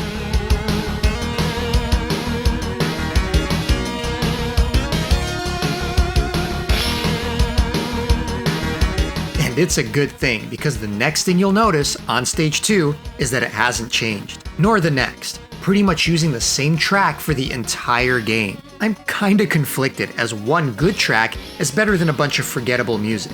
But it's such an odd thing in general. While the graphics aren't anything to write home about, and some levels are pretty flat, there's creativity in the stages, and you always feel like you're progressing to something new and interesting. Thankfully, it doesn't falter in the gameplay, which is expected coming from Data East and ported by Telenet. Unlike most shooters, you get a health bar and can take a couple hits, along with a unique special weapon for each jet. The power-up system is a bit finicky, as you have to shoot the icon to cycle it, and often doesn't end up where you want it. Vapor Trail can be decent fun and is worth playing once or twice, but unfortunately doesn't stand out or stand up to better games like Sonic Wings. Aside from its one very good music track, it's not much more than an average shooter on the system, and belongs in the C tier.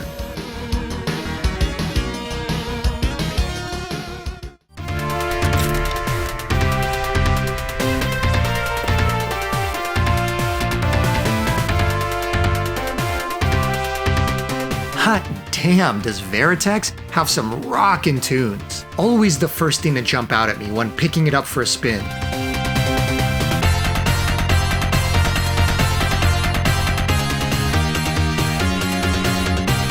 In fact, it's so good that after initial impressions, the rest of the game just can't measure up to it. Now, first impressions are good though, as you get some cool use of parallax and an upbeat pace to the scrolling, which I'm always a fan of. But impressions are deceiving, as the faster pace doesn't really come with faster gameplay like in the Soldier series of games. There's a lack of many enemies and the challenge level is low, so it gets repetitive quickly. Lest you think the game is overly easy, it offsets the lower challenge by completely eliminating checkpoints. Verytex pulls a super R-type and makes you start at the very beginning of a level at depth, even if you die on the stage boss. Then you get to trudge the entire way through a somewhat easy level again. Not fun.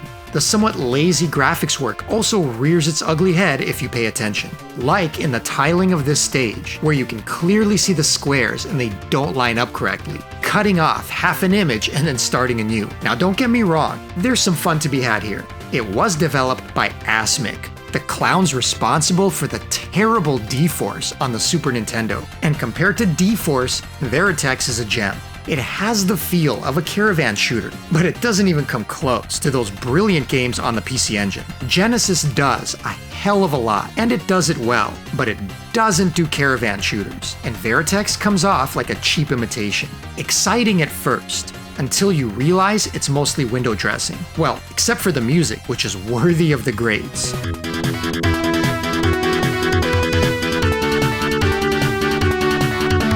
There are some real visual highlights here, like the stage over a flooded city with cool water effects and scrolling clouds. This game is far more visually interesting than something like Vapor Trail, but the gameplay just isn't there. And with the right weapon, you can literally park yourself in the middle of the screen and fire. Well, crank up the difficulty, you say. Well, joke's on you.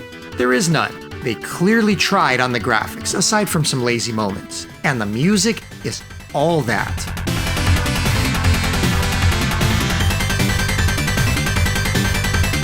But the expertise to make a decent shooter on top of it just wasn't there. Easily eclipsed by the much better Vapor Trail that I just reviewed prior. Verytex gets a positive point boost simply for the music alone, but it's really still no better than average on a console that has so much better.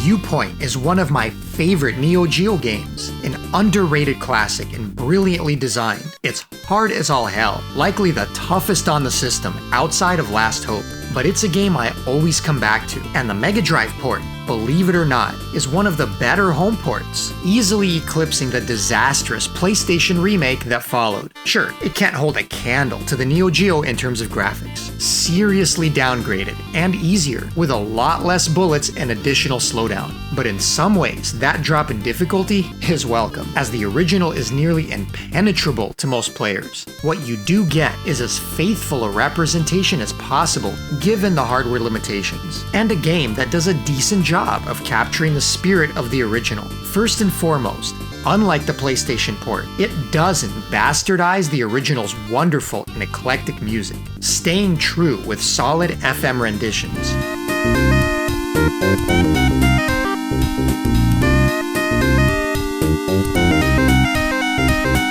And given the game's isometric view, the graphics are nicely done. The game's biggest problem and what really sets it back is the slowdown, which can get pretty bad, in this case to the detriment of the game. It's inconsistent in that some areas play really fast, before slowing to a crawl, and then back up again. We're talking early Super Nintendo shmup level of slowdown here, and it's not pretty. And to be honest, though the music is kept faithful, the Yamaha sound chip is capable of so much more, and in the right hands could have done a better job of replicating the original music. But at the end of the day, you do get an impressive looking game for the hardware, with really solid mechanics and gameplay, where the excessive slowdown may actually help a lot of players overcome the challenge.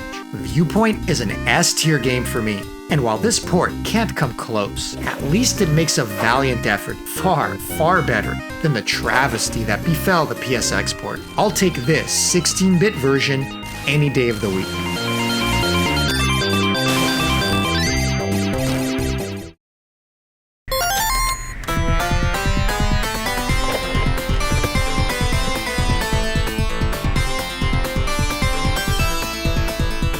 Whenever I play Whip Rush, it actually reminds me of Aeroflash, even though they're nothing really alike. Maybe because they're both published by Renovation and Solid Games, or I played them around the same time and had similar impressions. But coming back to it later in life, Whip Rush is a decidedly better game and quite underrated in my opinion. It isn't just colorful, but has some excellent sprite work and effective use of parallax. It also has much more creative stages with a lot of verticality, regular changes in scenery and direction, making for levels that never overstay their welcome. In fact, Whip Rush is a slower, more strategic game and shares more with R-Type than anything else, and just not nearly as brutal. They clearly took a page from Irem's playbook in creating an assortment of weapons that never let you feel completely protected, with each having their pros and cons. Some more powerful but leaving your flanks exposed, while others provide more coverage around or are homing. There's really no one perfect weapon, forcing you to strategize which works best in a given area. It's a constantly engaging experience with a ton of variety, making for a fun game to learn. By contrast, Aeroflash had a cool gimmick and was fun enough, but overall simple and quite easy without a ton of replay value. Whip Rush offers a much better challenge and has a lot of depth in playing for survival, let alone score. Whip Rush's other gimmick are your satellites, that when firing, shoot out at enemies for extra damage and quickly return, in a sort of whip-like motion that I assume gives the game its name. When not firing, you can adjust their formation, which will change how they behave and their reach. One area it kinda lacks is the music, which is okay, but not memorable enough to leave an impression. But the core gameplay and control is there, and the stages provide plenty of environmental challenge and changes in scenery. Now, it's no GAIARES, Renovation's best on the system, but it's a solid B+ if you're looking for a slower-paced, strategic shooter.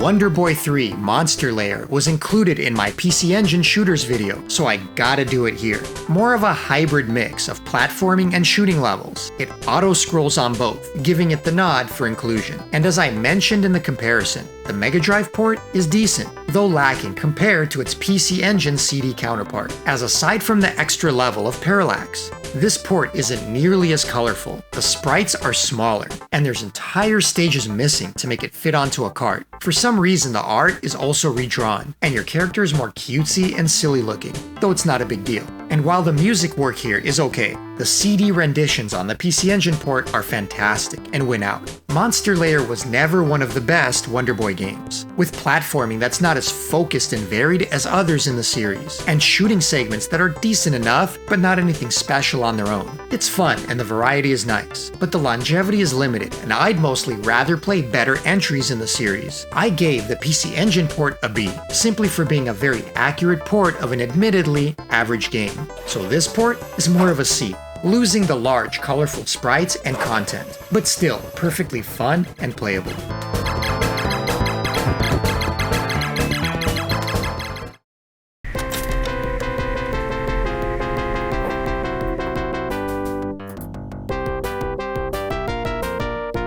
XDR, or X Dazzledly Ray, sounds like a cheesy rapper name from the early 2000s. But if only we were so lucky. I was not looking forward to playing this game given its reputation as one of the worst on the system, but was ready to give it a fair shake. Initial impressions weren't that bad. The graphics on the opening stage are decent enough, with some parallax and effects in the buildings. There's far uglier games on the Mega Drive, and the opening boss is a pretty large sprite that looks pretty cool, even if he goes down without much of a fight. Then I start to see some warning signs on the second stage, like enemies flying behind and through environmental obstacles then reappearing, or even flying through other enemies. But the graphics are still decent enough, even if the music is kinda blah and annoying. And so it continues. Decidedly average and not all that thrilling, with enemies weirdly disappearing through objects. But I'm not pulling my hair out. Enemies flying through hazards and obstacles to get around and behind you gets only more egregious as you go. But by this point, you're kinda used to it and it's expected, so you know the drill. At least the hazards are visually obvious, so you know to avoid them. You'll notice the music tracks start getting recycled after stage 3, which is pretty lazy, but they're nothing good to begin with, and it makes me miss the single yet awesome track from Vapor Trail, which would certainly be welcome here. But really, I'm not seeing what's so hated here. Sure, it's a bit janky and poorly coded, and the incoming waves get repetitive, and it being on the easy side doesn't help the boredom, but it's not outwardly offensive or frustrating either, at least aside from the blatant Gradius rip-off bosses, though not like much better games haven't done the same thing. The game even runs pretty smooth without a bunch of slowdown or choppy scrolling. Sorry guys, this game is really not great, but its horrid reputation is undeserved. It's not a good game, really just and unexciting, but it's not anywhere of the worst I've played on the Mega Drive. Even if you're a novice, it's still easy enough to 1cc with a few plays. Experienced players may beat it on their first try, which shouldn't take more than 15 to 20 minutes, as this game is short. Aside from the shoddy programming, it's just below average, but doesn't belong with the true Kosoge on the console.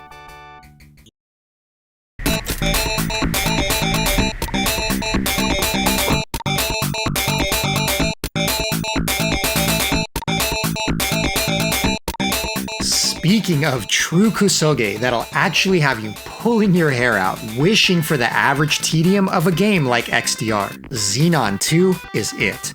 One of the worst, most torturous experiences you can put yourself through on the Mega Drive. If you were to ask me about the worst shooter on the system, Xenon 2 just might get my vote. Not because it doesn't have some decent and interesting graphics, which it does. Being based on an Amiga game, you actually expect some good things here, and you also get the famous Bomb the Bass track the Amiga version is known for.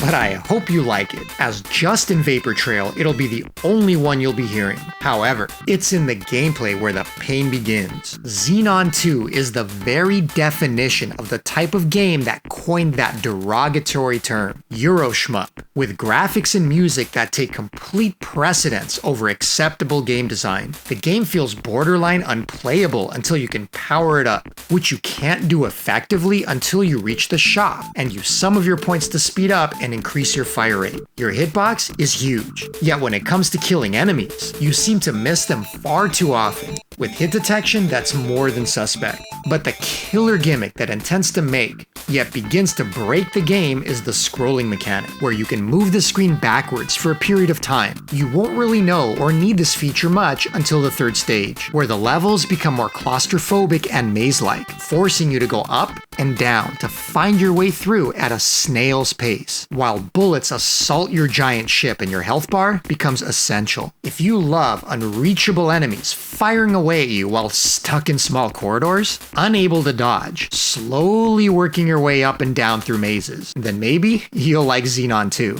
Adding to the frustration is constantly getting stuck on the environment from all your satellite upgrades, all while getting shot at and unable to escape. It's as janky as it looks, and the jerky movement and controls don't help. Since you can move backwards, enemies from below will come swooping in on you to whittle away your health bar. Yes, this game is very hard, but for all the wrong reasons and frustrating beyond reason. I know many have a nostalgia for the Amiga version, and likely that game is better. But on Mega Drive, this is a hard nope. To top it all off for your efforts, you get an ending non-ending that's so ridiculous it defies comprehension. Yep, that's it. Then it throws you back into the next loop. After watching some Amiga footage, I see that the Mega Drive port removes the final 5th stage completely, which is a blessing in disguise because the sooner this nightmare is over, the better. You can bet your ass that I use save states to endure this nightmare and gather footage, because there's no way I put myself through the agony of learning this game. Not even its cool looking Amiga style graphics and Bomb the Bass can save this one. An A for effort, but an F for results. Xenon 2 isn't the ugliest, nor the laziest game on the Mega Drive, but it's so incredibly painful to endure, it's one that can rightfully be called the worst shooting experience on the system.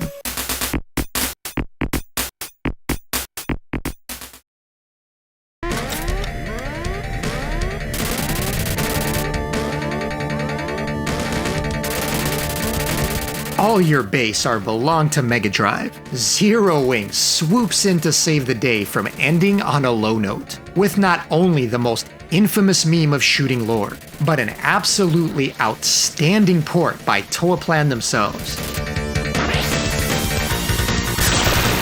I did a head-to-head comparison video of the Mega Drive port versus PC Engine, but suffice to say, this port is the clear-cut winner, hands down.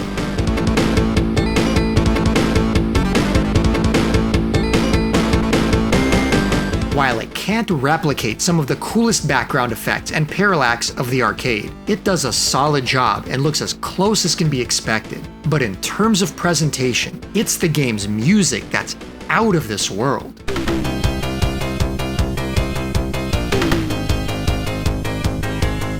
Not content with simply recreating the chiptunes of the original, the Mega Drive port adds a level of percussion and bass to the tracks that turn already great compositions into a god-tier collection.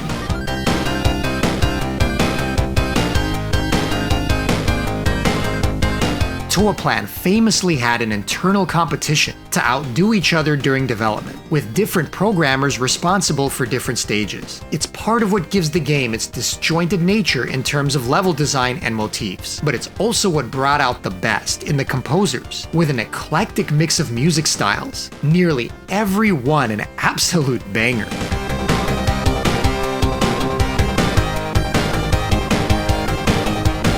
Zero Wing is one game that's completely elevated by its amazing soundtrack.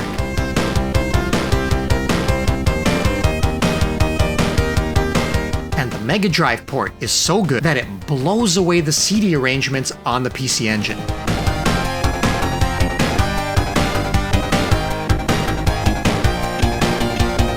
The gameplay is also well balanced for a home console, not as unforgiving as the arcade, yet still a fair challenge after the initial easy stages. By comparison, the PC Engine port is an outright cakewalk before putting up some kind of a challenge down the road. Zero Wing is a fun and solid horizontal shooter, but it's not in the upper echelon of the best. It has the typical Toaplan thoughtful design, with carefully planned checkpoint recovery. The pace is on the slow side, and the grab mechanic mostly novelty and not necessary toward progression, with the green weapon being the easy favorite and overpowered compared to the rest. By far the most satisfying to use. Zero Wing was always a B-tier shooter in my mind, and not Toaplan's strength, but with a god-tier soundtrack that's so good, I just couldn't keep myself from coming back to it.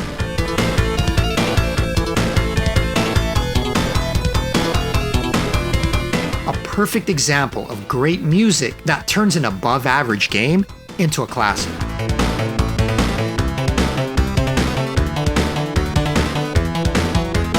But this port has so much love poured into it, it's hard not to gush. Unlike the arcade, it has over 32 loops and unique endings for anyone crazy enough to actually achieve it, with all kinds of funny and ridiculous commentary by cats during the credits. A lot of folks have nostalgia for this one, including myself, and while not nearly an S-tier side-scroller compared to the very best, it vaults into A status in my mind for the amazing music.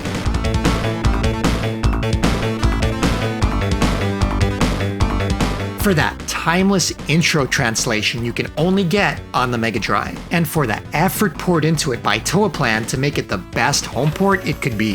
Zeroing is an A-tier shooter as the final entry in the Mega Drive library. But wait, there's more!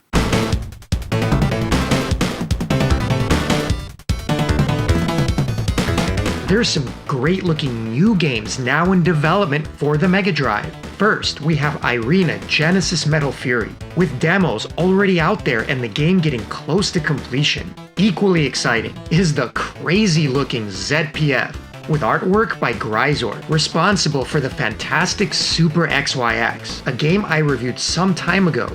The 16-bit era was a shooting fan's dream, and due to their popularity, there were scores of other great games that incorporated shooting segments. Not the silly FMV games like Sewer Shark, but well-known classics like Rocket Knight Adventure, Gunstar Heroes, Devastator, Superman, Batman and Robin, Contra Hardcores, and more. The 3 Strike games could be considered part of the genre as well. When it came to shooters of that generation, the Mega Drive was easily one of the best, right alongside the PC Engine, with everyone else playing second fiddle. And why for those of us who grew up with the Mega Drive, or a Genesis, it'll always be one of the greats. But was it the greatest? The PC Engine, with over 100 shooters of its own, may have something to say about it. So if you enjoyed this video and want to see how they compare, check out every PC Engine shooter reviewed, discover yet another amazing shooting library, and then decide for yourself.